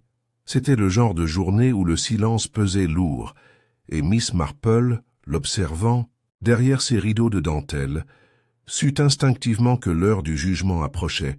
Elle n'avait pas dormi profondément. Au lieu de cela, son esprit avait retourné les faits comme des cartes à jouer usées, les arrangeant et les réorganisant jusqu'à ce qu'une séquence émerge. Le colis non enregistré, la peur récurrente dans les actions de Simpkins et la cache d'enveloppes dissimulée dans la valise cabossée. Les éléments ne laissèrent plus présager une coïncidence mais une intention. Ce qui restait, c'était le mobile. Simpkins, cette âme modeste et ponctuelle, avait découvert quelque chose. La valise suggérait un complot en cours. Des lettres détournées, des colis égarés. Quelque chose de précieux, sans doute, non pas en apparence, mais par son contenu. Correspondance personnelle, documents financiers, voire notifications judiciaires. Entre de mauvaises mains, tout cela pouvait être vendu ou utilisé. Et dans un village où tant de personnes avaient des secrets, le pouvoir de révéler ou de retenir des informations pouvait être mortel. Miss Marple partit avant 10h, son chapeau de paille noué contre le vent et la démarche résolue. Sa destination, la poste. Elle trouva M. Elgin au comptoir occupé à examiner une pile de reçus en désordre. Ses joues s'empourprèrent en la voyant. « Mademoiselle Marple, dit-il d'un ton sec, j'ai bien peur que nous soyons un peu en retard aujourd'hui. J'essaie encore de trier les livraisons de la semaine dernière. Je comprends tout à fait, dit-elle doucement en entrant. Je ne serai pas longue. Je suis juste venue vous poser une question. Peut-être pourriez-vous m'aider. Elgin jeta un regard méfiant vers la porte de l'arrière-boutique. Je ferai de mon mieux. La poste tient-elle un registre secondaire? Un registre personnel? Quelque chose que M. Simpkins aurait pu conserver séparément des livres officiels? Elgin fronça les sourcils. Eh bien, je suppose qu'il avait un petit carnet, rouge. Il disait que ça l'aidait à noter les irréguliers. Vous savez, les articles remis en main propre, les notes privées, ce genre de choses. Tu l'as? Elgin hésita. Il le gardait toujours sur lui, dans sa sacoche. Et où est la sacoche? Avec le policier, je crois. Mais ils n'ont trouvé que le colis, son portefeuille et la montre. Le carnet n'était pas là. Miss Marple croisa les mains sur son parapluie. Alors, il avait disparu? Il hocha lentement la tête. Oui, maintenant que tu le dis, ça l'était. Savez-vous qui a manipulé ses effets en premier? Elgin semblait mal à l'aise. Eh bien, c'était le sergent Bradbury ou peut-être le révérend Hargreaves. Il a été le premier sur les lieux. Je vois, dit Miss Marple d'une voix neutre. Mais à l'intérieur, le brouillard commençait à se dissiper. Cet après-midi-là, la salle des fêtes a ouvert ses portes pour une réunion impromptue de l'Institut des femmes, une suggestion astucieuse de Madame Edgecombe pour remonter le moral, mais aussi peut-être une excuse pour rassembler tout le monde dans une même pièce et voir qui avait l'air coupable lorsque la bouilloire bouillait. Miss Marple était présente, bien sûr, mais ne s'attarda pas longtemps. Elle discuta avec Madame Penaligon des techniques de taille des rosiers, avec la jeune Miss Elspeth Pike des géraniums en pot, et avec le vieux Monsieur Clébourne, qui n'avait rien à faire à une réunion du Wisconsin, mais qui espionnait sans doute les ragots de l'état du terrain de cricket. Mais avant que le thé ne soit servi, Miss Marple s'excusa discrètement et se dirigea une fois de plus vers le presbytère. Cette fois, elle n'a pas frappé. La porte du bureau du vicaire était fermée mais pas verrouillée. La pièce, plongée dans l'ombre de l'après-midi, sentait encore légèrement le cirage et la cire d'abeille. Elle se dirigea prudemment vers le bureau. Elle avait déjà vu le tiroir ouvert. Elle l'ouvrit alors complètement. Sous la couche supérieure de notes de sermon et de bulletins d'information se trouvait un carnet relié en cuir rouge, effiloché au coin et maculé d'encre. Elle le sortit et feuilleta soigneusement les pages. Mercredi, 14h15. Hargreaves, enveloppe.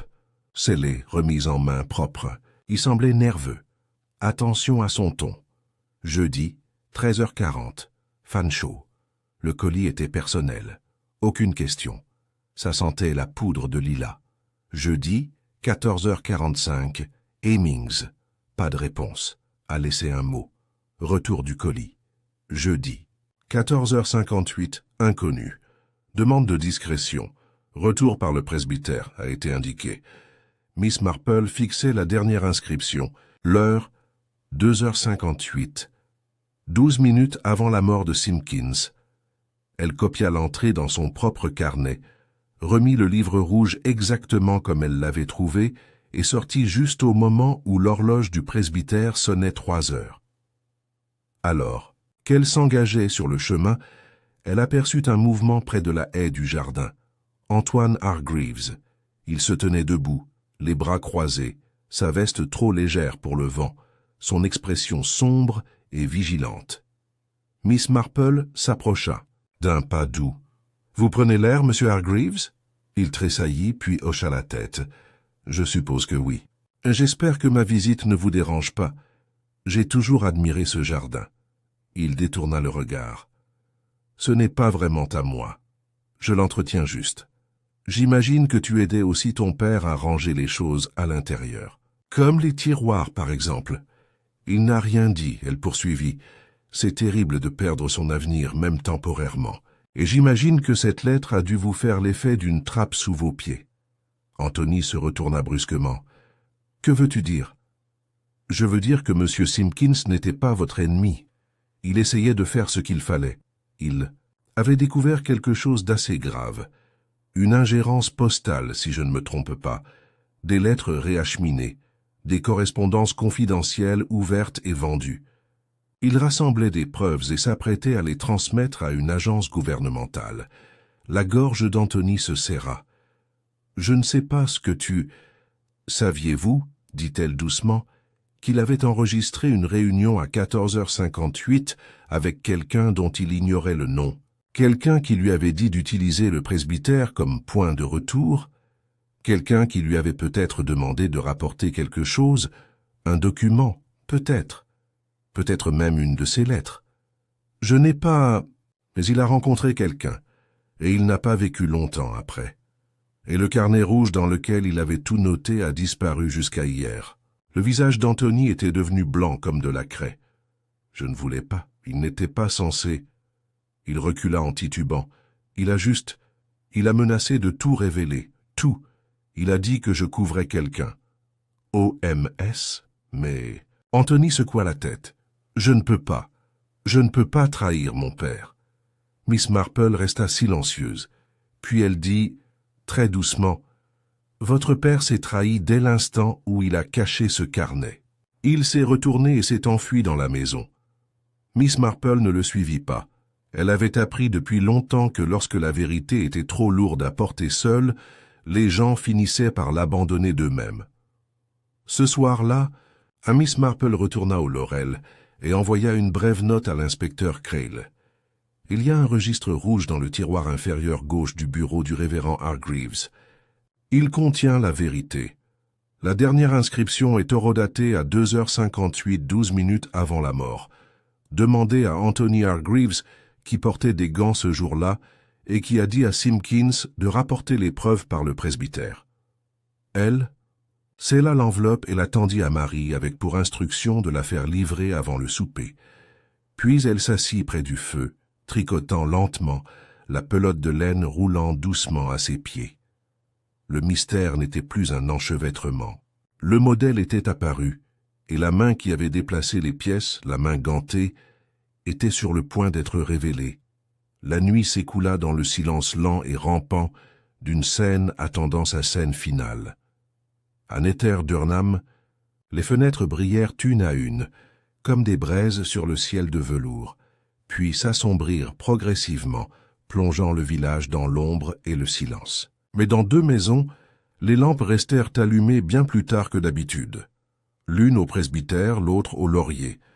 Miss Marple était assise à son bureau, une pile bien rangée de correspondances à sa gauche et une tasse de tisane, à la camomille refroidie à sa droite. Elle ne tricotait pas. Ses doigts étaient immobiles. Ses pensées, en revanche, étaient occupées à broder. Il n'y avait plus de fil lâche maintenant, seulement la traction finale nécessaire pour resserrer l'ensemble.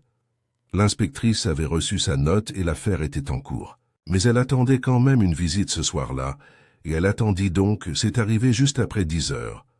Un coup, pas violent, mais pas timide non plus. Elle ouvrit la porte et trouva Anthony Hargreaves debout, humide de brume, les épaules voûtées et les yeux écarquillés de fatigue. Il portait une enveloppe marron sous le bras. « Je ne savais pas où aller d'autre, » dit-il d'une voix rauque. « Vous êtes au bon endroit, » répondit Miss Marple en se tenant à l'écart. Il entra lentement, paraissant plus petit que son âge, comme si les événements des jours passés lui avaient ôté des années. Elle le guida dans le salon, éclairé seulement par une lampe et une unique bougie sur la cheminée. L'atmosphère était douce, presque sacrée, et lui laissait l'espace pour respirer. « Assieds-toi, » dit-elle doucement, et elle lui versa du thé sans demander. Il resta silencieux un long moment, puis il déposa l'enveloppe sur la table entre eux. « Ça, tout est là, » murmura-t-il. « Tout, les lettres, les noms, la piste de l'argent. » Miss Marple ne dit rien. Elle but seulement une gorgée de son thé. Anthony poursuivit. « Ça a commencé il y a des mois. J'étais en difficulté. Des dettes universitaires, un dossier scolaire médiocre. Je ne trouvais pas de travail. J'étais honteux, en colère.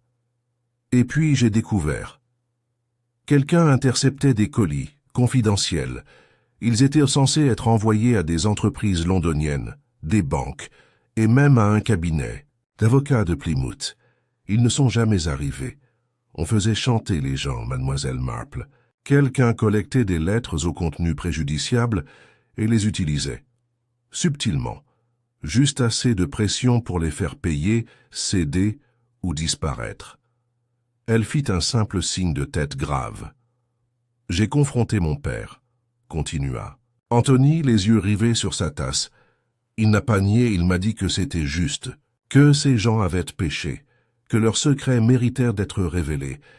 Mais il s'en servait, il les manipulait, il se cachait derrière le voile. « Et vous ?» demanda doucement Miss Marple. « J'ai laissé faire, au début. Je me suis dit que je lui devais loyauté, que les lettres n'avaient aucune importance. Mais ensuite Simpkins l'a découvert. La voix d'Anthony baissa. Il est venu me voir jeudi matin. Il m'a dit qu'il tenait des registres, qu'il savait que quelqu'un, au presbytère, interceptait le courrier. Des lettres étaient remises au lieu d'être postées. Il voulait signaler l'incident. Il avait la valise contenant les preuves. Je lui ai dit d'attendre, que j'en parlerais à mon père, qu'on pourrait régler ça. Mais il n'a pas attendu. Anthony hocha la tête, sidéré. Non, il est parti, en disant qu'il avait déjà pris des dispositions pour faire suivre la valise à quelqu'un à Londres, s'il lui arrivait quelque chose. Et l'a-t-il fait? Anthony fouilla dans son manteau et en sortit une seconde enveloppe. Il m'a donné celle-ci, scellée. Il m'a dit de la poster si jamais quelque chose arrivait. Je ne l'ai jamais fait. Je me suis dit qu'on pourrait peut-être arranger ça sans... J'avais tort. Miss Marple prit l'enveloppe. Ses doigts étaient délicats mais fermes. Et que s'est-il passé à 15h10? Anthony tressaillit. Je ne sais pas, je le jure. Il m'a quitté. Je ne l'ai jamais revu. Mais je crois que mon père, si, je crois... Sa voix se brisa. Je crois qu'il l'a suivi dans le jardin. Je l'ai vu derrière, plus tard, près de la haie. Il a dit qu'il était en train de tailler. Mais il n'y avait pas de branches coupées, juste le silence. Miss Marple tendit la main par-dessus la table et la posa sur la sienne. « Tu as bien fait. C'est ce qui compte. » Il leva les yeux vers elle, les yeux noyés de larmes. « Vont-ils l'arrêter ?» Elle n'a pas répondu. Non pas parce qu'elle ne le savait pas, mais parce qu'elle comprenait quelque chose de plus profond. Ce dont Anthony avait besoin n'était pas d'une punition, mais d'une expiation. Le lendemain matin, l'inspecteur. Creel arriva au presbytère, accompagné du sergent Bradbury et d'un mandat d'arrêt scellé. Le village, déjà en proie à une vive tension, explosa dans une frénésie silencieuse lorsque la nouvelle se répandit. Le vicaire, le révérend Hargreaves, fut arrêté avant midi. Il ne protesta pas. Il demanda seulement que sa sœur soit épargnée des détails. Dans le tiroir du bas de son bureau, ils ont trouvé le registre rouge. Dans le coffre-fort du bureau, dissimulé sous un faux plancher, ils découvrirent un dossier entièrement distinct. Nom, date, lettres photocopiées, puis et classées. Des notes manuscrites du vicaire. Le plan était tel que Miss Marple le soupçonnait, délicat, délibéré et dangereux. Le révérend Hargreaves avait usé de sa position de confiance pour détourner des correspondances sensibles. Avec l'aide d'Anthony, volontairement ou sous la contrainte, il avait intercepté des colis livrés par Simpkins. Dans un village où tout le monde se connaissait, une telle trahison avait une portée inimaginable. Une liaison conjugale révélée, une faillite menacée, même les dettes de jeu abusives d'un magistrat local. Chaque secret avait été une ficelle, tirée doucement, discrètement, et toujours avec des gants. Lorsque Simpkins commença à remarquer des incohérences dans les journaux de bord, il commença à tenir ses propres registres. Sa montre, toujours synchronisée avec l'horloge maîtresse du dépôt, devint le témoin ultime. L'instant où elle s'arrêta à 3h10 ne marqua pas seulement l'heure de sa mort. C'était le moment où le dernier secret a été dévoilé. Jeudi, Nether Durham avait commencé à revenir à une sorte d'équilibre tendu. Au café Green, personne n'était assis dans le coin habituel du vicaire. Mademoiselle Hargreaves, pâle mais sereine, annonça qu'elle quitterait le presbytère dans les 15 jours. Anthony, encore sous le choc, fut emmené chez un cousin à Truro en attendant l'enquête officielle. Aucune charge n'avait encore été retenue contre lui, et Miss Marple, assise une fois de plus dans son jardin avec son tricot et une théière à côté d'elle, réfléchissait à l'étrange fragilité de la moralité humaine. Comme la frontière, était mince entre la justice et la ruine. Marie, la femme de ménage, a sorti un mot. « Encore un merci, mademoiselle. » Elle l'ouvrit lentement. « Tu as tout vu avant même qu'on puisse plisser les yeux. J'aurais dû t'écouter. Mais je suppose que c'est toujours comme ça. Les plus discrets savent les premiers. Tombée, Miss Marple a plié la note. Elle a pris ses aiguilles et a commencé à tricoter. La montre du facteur avait indiqué plus que l'heure. Il avait dit la vérité, et elle n'avait fait que ce qu'elle faisait toujours, écouter, regarder. Compris.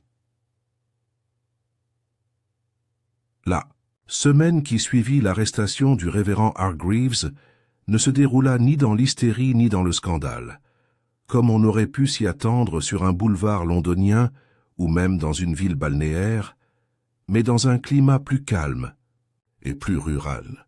À Nether-Durnham, où les choses se passaient comme prévu et où les scandales concernaient généralement des rations de beurre mal placées ou l'excès de madère d'un pasteur, la révélation n'avait pas fait grand bruit. Cela avait provoqué le silence, un silence plus profond que le chagrin, plus troublant que l'indignation, un silence qui forçait les gens à se regarder un instant de plus, une sorte de réconciliation, non pas avec l'homme de Dieu déchu, mais avec eux-mêmes. Vendredi matin, Miss Marple rentrait de chez le primeur avec un petit sac de pommes bramelées et une demi-douzaine d'œufs bruns lorsqu'elle fut accueillie à la grille de son jardin par Madame Edgecombe. La boulangère était, comme à son habitude, bien emmitouflée dans un châle à fleurs malgré le soleil naissant et avait l'air d'une femme déterminée à obtenir des réponses. « Mademoiselle Marple », dit-elle avec l'air digne de quelqu'un qui ouvre une réunion du conseil municipal, « je me demande si je peux vous dire un mot. »« Bien sûr, ma chère, » répondit Miss Marple en ouvrant la porte, « mais il faudra que tu m'accompagnes. Jusqu'à la cuisine. Je suis en pleine pâtisserie. » Ils entrèrent au Laurels et bientôt, autour d'un thé et d'une petite planche à découper saupoudrée de farine, Madame Edgecombe se pencha en avant, les yeux plissés. « On dit que c'est du chantage, » murmura-t-elle, que le vicaire ouvrait le courrier des gens. Miss Marple ne leva pas les yeux de ses pommes. « Je dirais qu'il s'était ingéré dans la correspondance, oui, et qu'il utilisait ces informations comme moyen de pression quand cela lui convenait. » Madame Edgecombe renifla. « Eh bien, c'est choquant, choquant. Imaginez, utiliser son poste pour manipuler les gens. J'ose dire que cette seule idée ferait tourner le pauvre monsieur Simpkins en bourrique. » Miss Marple déposa doucement une tranche de pomme dans le bol. « Je crois que monsieur Simpkins en a déjà assez tourné, pas vous ?» La femme blêmit légèrement. « Oui, oui, bien sûr, quelle affaire épouvantable. » Ils burent en silence un moment, avant que Madame Edgecombe, incapable de se contenir, n'ajoute « Je trouve toujours étrange que personne ne l'ait remarqué. » Personne ne s'en doutait. Miss Marple esquissa un léger sourire. « Oh, les gens remarquent bien plus de choses qu'ils ne l'admettent. Ils ne savent tout simplement pas ce qu'ils voient. » Madame Edgecombe fronça les sourcils. « Vous voulez dire que les gens soupçonnaient le vicaire ? Je veux dire, dit Miss Marple en posant son couteau, que le monde est rempli de gentillesses ordinaires qui masquent des silences prudents. Nous gardons des secrets par honte ou par peur, mais surtout parce qu'ils ont des bords tranchants. » Elle replia soigneusement la pâte sur les pommes. « Et il est très rare que quelqu'un voie ces bords et ose encore y passer le doigt. » Madame Edgecombe détourna alors le regard, s'essuyant le coin de l'œil avec sa manche. Au bout d'un moment, elle se leva. « Je devrais y aller. Mon mari brûle les scones si je m'absente plus de 15 minutes. J'ai toujours dit que cet homme savait pétrir la pâte, mais pas la logique. » Miss Marple gloussa. « Transmettez-lui mes salutations. » Lorsque la porte se referma, Miss Marple retourna à sa pâtisserie, ses pensées aussi précises et méthodiques que son treillis. La vérité s'était abattue sur le village, non pas comme une tempête, mais comme une pluie douce et persistante, étouffante, certes, mais aussi révélatrice. Les gens marchaient désormais avec plus de prudence. Madame Fanshawe, autrefois si prompte à exprimer des opinions tranchées, se déplaçait désormais avec une expression adoucie et un pas plus lent. Mademoiselle Hargreaves avait commencé à offrir ses fleurs aux écoliers, au lieu de les tailler en composition austère pour l'autel. Même le jeune Elgin, à la poste, avait pris l'habitude de saluer les gens par leur nom, plutôt que par des grognements. L'onde de choc s'était propagée non seulement dans la maison du vicaire en disgrâce, mais dans tout l'étang de Nether-Durnham. Et pourtant, la vie ne s'était pas arrêtée, et cela ne devrait pas l'être non plus. 2 jours plus tard, Miss Marple se retrouva à l'orée de la place du village, invitée à prendre le thé au numéro 17. Madame Cora Hemmings, fraîchement rentrée de sa brève absence et délicatement inexpliquée, avait décidé de reprendre son rôle d'observatrice. La veuve avait fait le ménage depuis leur dernière rencontre.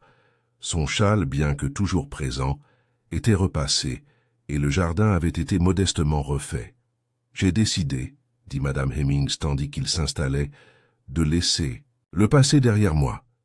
Harold disait toujours qu'un secret n'était qu'une vérité en jupon. » Miss Marple sirota son thé avec un léger sourire. « Et les secrets, comme les jupons, ont toujours un ourlet qui dépasse. » Madame Hemmings rit. « Tout à fait. » Leur conversation s'orienta vers des sujets plus ordinaires, le prix de la rhubarbe, la prochaine foire des récoltes et l'état particulier du labyrinthe de haies de Durham Hall. Mais tout en parlant, Miss Marple observait la façon dont la lumière du soleil jouait sur la nappe, projetant de délicates ombres à travers les tasses de thé. Les ombres, pensa-t-elle, n'étaient rien à craindre, seulement la preuve que quelque chose de solide bloquait la lumière. Lorsqu'elle se leva pour partir, Madame Hemmings posa une main sur son bras. « Je ne l'ai jamais vraiment dit, mais... Un merci d'avoir vu clair, alors que nous autres avons choisi de ne pas le faire. » Miss Marple posa doucement sa main sur celle de la veuve. « Ma chère, j'ai simplement observé. C'est ce que les vieilles femmes font le mieux. Nous en avons vu assez pour savoir que les schémas se répètent. » Elle laissa le silence s'éterniser un instant de plus, puis retourna vers la place du village. Ce soir-là, alors que le crépuscule adoucissait les bords de Nether Durham et que l'allumeur de réverbères achevait son doux circuit, Miss Marple était assise avec son cercle à broder et son aiguille, cousant des lignes lentes et délibérées sur un champ de lin. Mary, la femme de ménage, passa la tête à l'intérieur. « Mademoiselle, il y a quelqu'un à la porte. Il dit qu'il est venu avec une livraison. » Miss Marple leva les yeux. À cette heure-ci, elle a mis de côté son travail et est allée au front. Un grand jeune homme, inconnu et joyeux, tenait là un colis à la main. « Bonsoir, madame, livraison express, signature requise. » Elle prit le colis. Il était soigneusement emballé, et l'écriture sur l'étiquette d'adresse provenait sans aucun doute de Torquay, l'écriture bouclée de sa cousine Millicent. Elle signa le ticket, remercia poliment et regarda le jeune homme s'éloigner dans la ruelle sur une moto bien plus moderne qu'elle ne l'aimait. À l'intérieur, elle a ouvert le colis. Il contenait un livre sur l'histoire navale, une boîte de savon à la lavande et une lettre. Elle sourit. Les lettres de Millicent étaient toujours aussi décousues que des chemins de campagne sinueux. Des anecdotes sur son club de bridge, des ragots familiaux et, parfois, des réflexions sur la folie humaine. Vers la fin, une ligne attira l'attention de Miss Marple. « Honnêtement, Jane, si tu ne fais pas attention, tu finiras par résoudre des crimes plus vite que la police. Tu devrais peut-être écrire tes propres histoires, plutôt que de lire celles des autres. » Miss Marple plia la lettre, son sourire persistant. Elle retourna à sa broderie et reprit son aiguille. Dehors, le village s'assombrissait d'un silence paisible, et à l'intérieur des lauriers, la flamme de la lampe brillait doucement, projetant de longues ombres chaudes sur le tapis. Le mystère était résolu. Pas proprement, pas entièrement, sans tristesse, mais avec la vérité. Et dans un village comme Nether Durham, où les secrets bruissaient dans chaque rideau et le jugement se préparait dans chaque tasse de thé, le plus grand triomphe de tous n'était pas la résolution d'un meurtre, mais la restauration silencieuse de la confiance. Car même les vérités les plus dures, pensa Miss Marple en coupant son dernier fil, doivent être traitées avec précaution.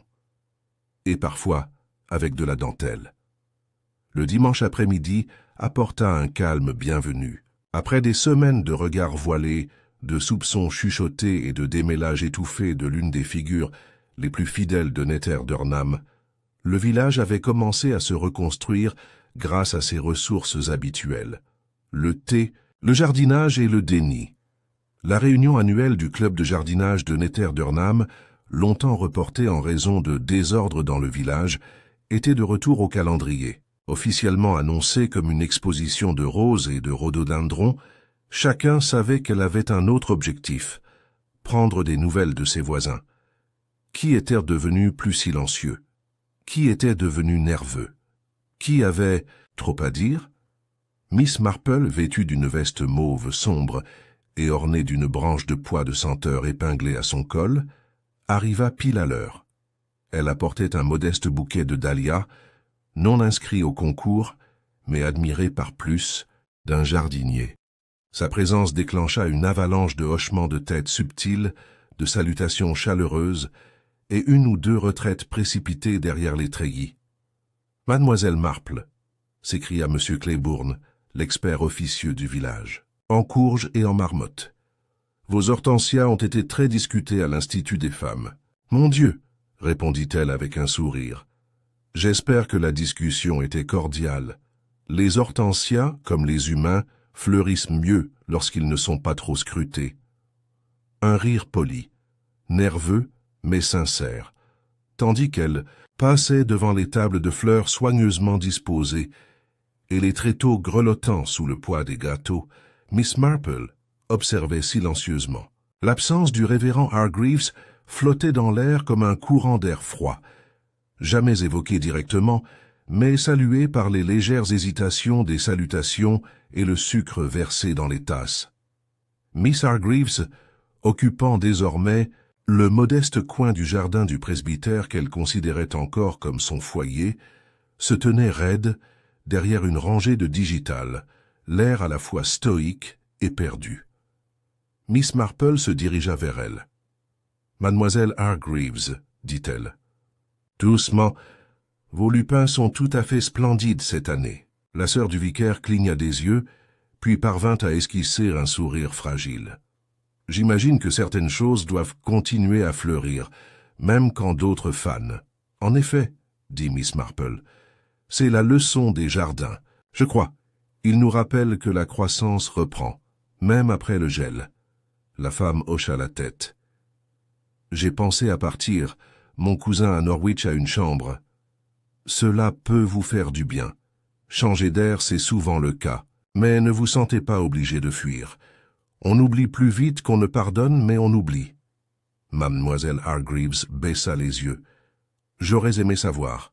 Ce qu'il faisait. Ce qu'Anthony savait. » Miss Marple posa une main sur son bras. « Tu en savais assez pour te sentir mal à l'aise. Et ça, c'est une question de conscience, pas de culpabilité. » Avant qu'elle puisse répondre, une légère agitation s'éleva au fond du chapiteau. C'était Madame Fanshawe qui tenait sa cour, près des théières comme si de rien n'était. Sa posture était parfaite, ses cheveux tirés en leur chignon sévère habituel, mais il y avait quelque chose de différent dans son regard, quelque chose d'hésitant. Elle vit Miss Marple et se raidit, comme si elle se préparait à recevoir un reproche. Miss Marple marcha vers elle. « Madame Fanshawe, » dit-elle d'un ton léger, « le gâteau à la confiture sent délicieusement bon. C'est votre recette ?» La femme cligna des yeux, visiblement surprise. « Oui, oui, c'est vrai, avec une touche de gingembre, un ingrédient inattendu. » Songea Miss Marple, mais ce sont souvent les plus efficaces. Madame Fanshawe hocha la tête en regardant autour d'elle. « Ils pensent de tous que je devrais avoir honte. »« Vraiment ?» demanda Miss Marple en se versant une tasse de thé. « Je crois qu'ils se demandent s'ils auraient pu faire pareil à votre place. Je n'ai jamais ouvert la valise. Je ne savais pas ce qu'elle contenait. Mais vous vous en doutiez, dit gentiment Miss Marple, et vous avez choisi le silence. » Les épaules de la femme âgée s'affaissèrent légèrement. Ça semblait plus facile que de s'impliquer. Miss Marple sirota son thé. C'est généralement le cas.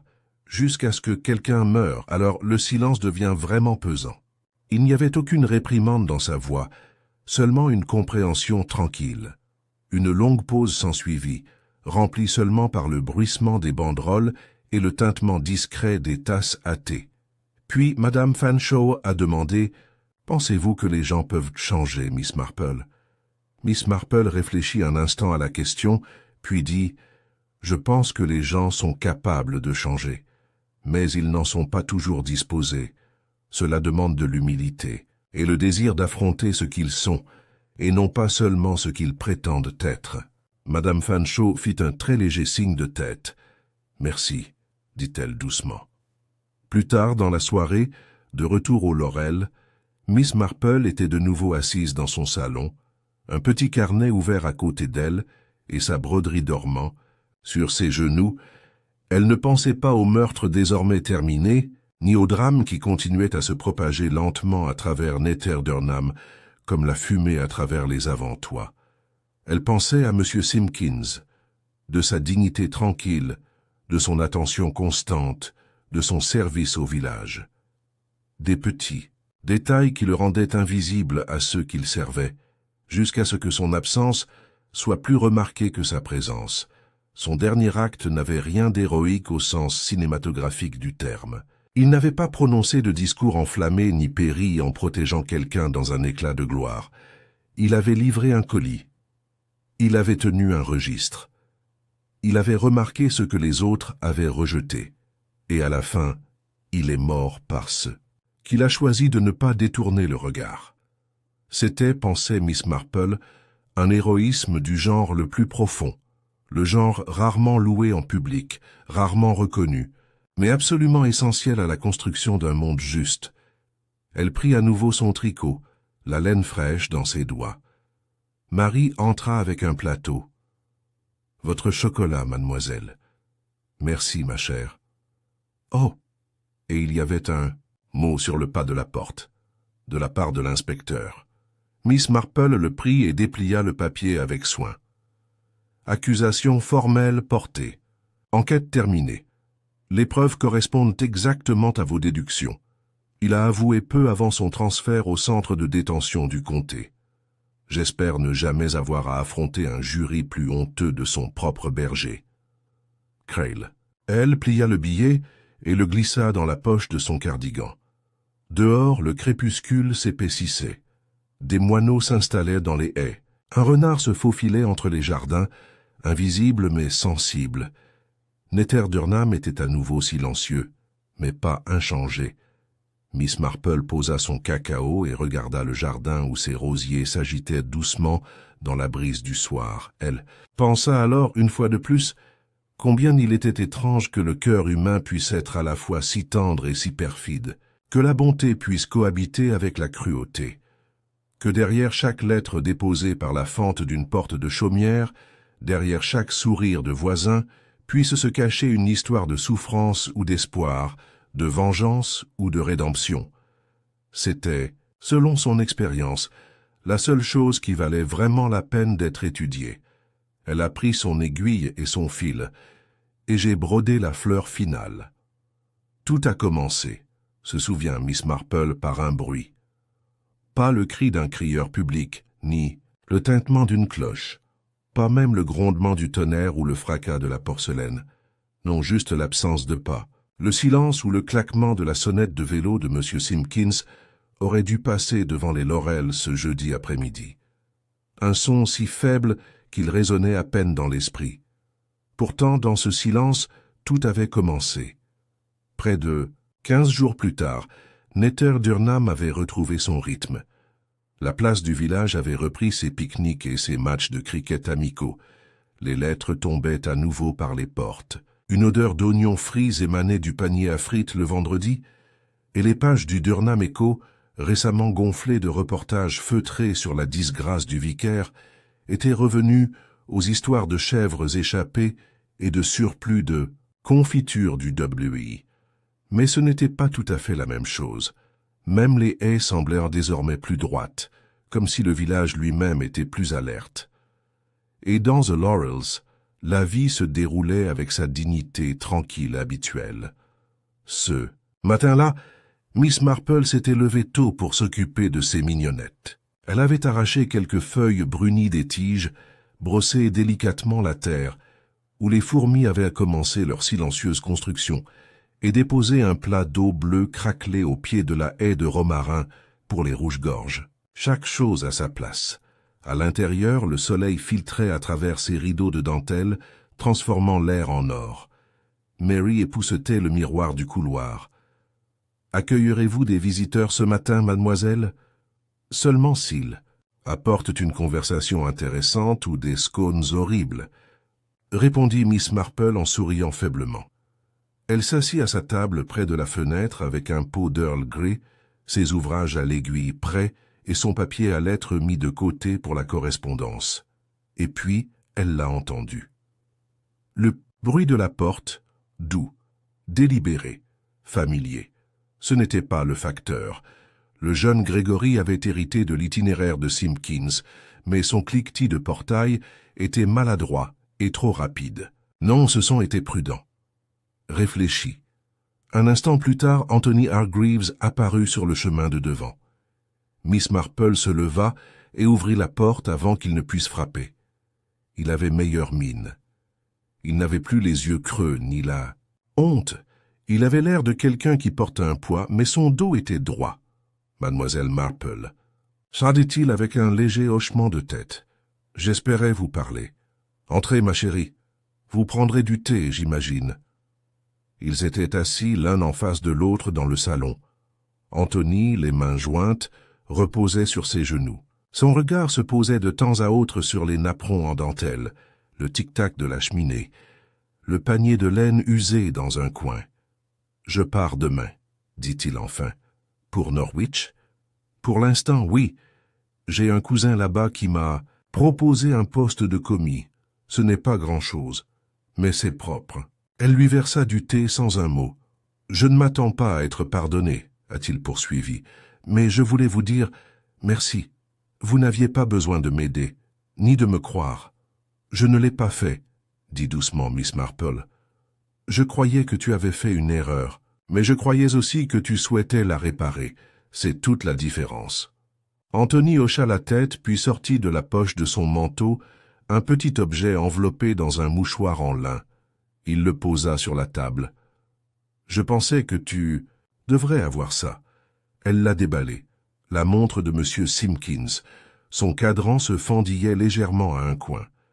Mais les aiguilles, désormais réparées, tic-taquaient à nouveau fidèlement.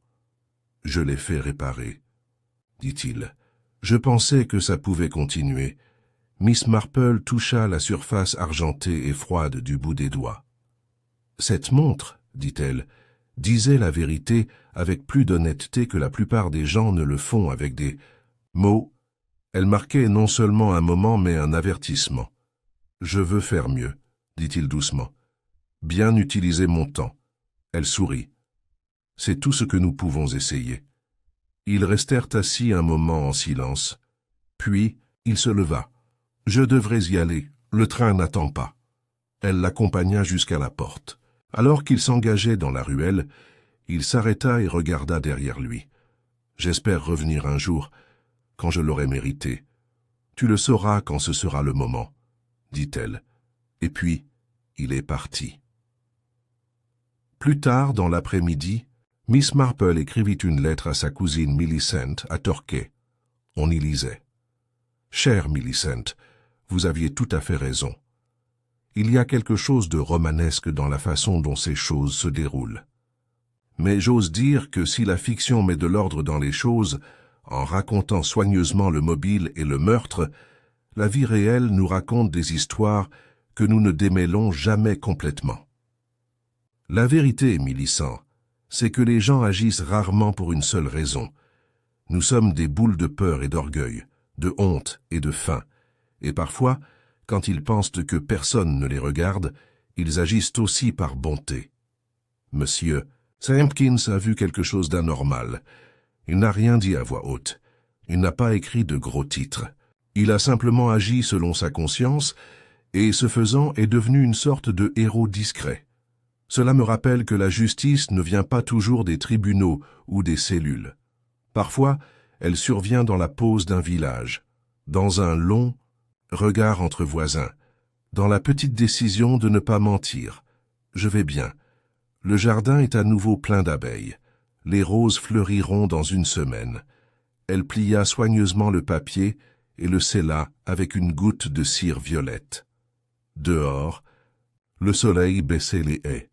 Les toits du village miroitaient dans la lumière ambrée et le son d'une sonnette de vélo résonnait faiblement au loin. Le jeune Grégory, ponctuel pour une fois. Miss Marple resta assise un moment encore près de la fenêtre, ses doigts s'enroulant doucement autour de la montre posée sur la table. Elle tic-taquait doucement, marquant le temps non pas comme un tyran, mais comme un gardien du rythme. Quelque part, pensait-elle, il y avait toujours un autre mystère qui attendait de fleurir, mais pour l'instant Netterdurnham était en paix, et elle l'était aussi.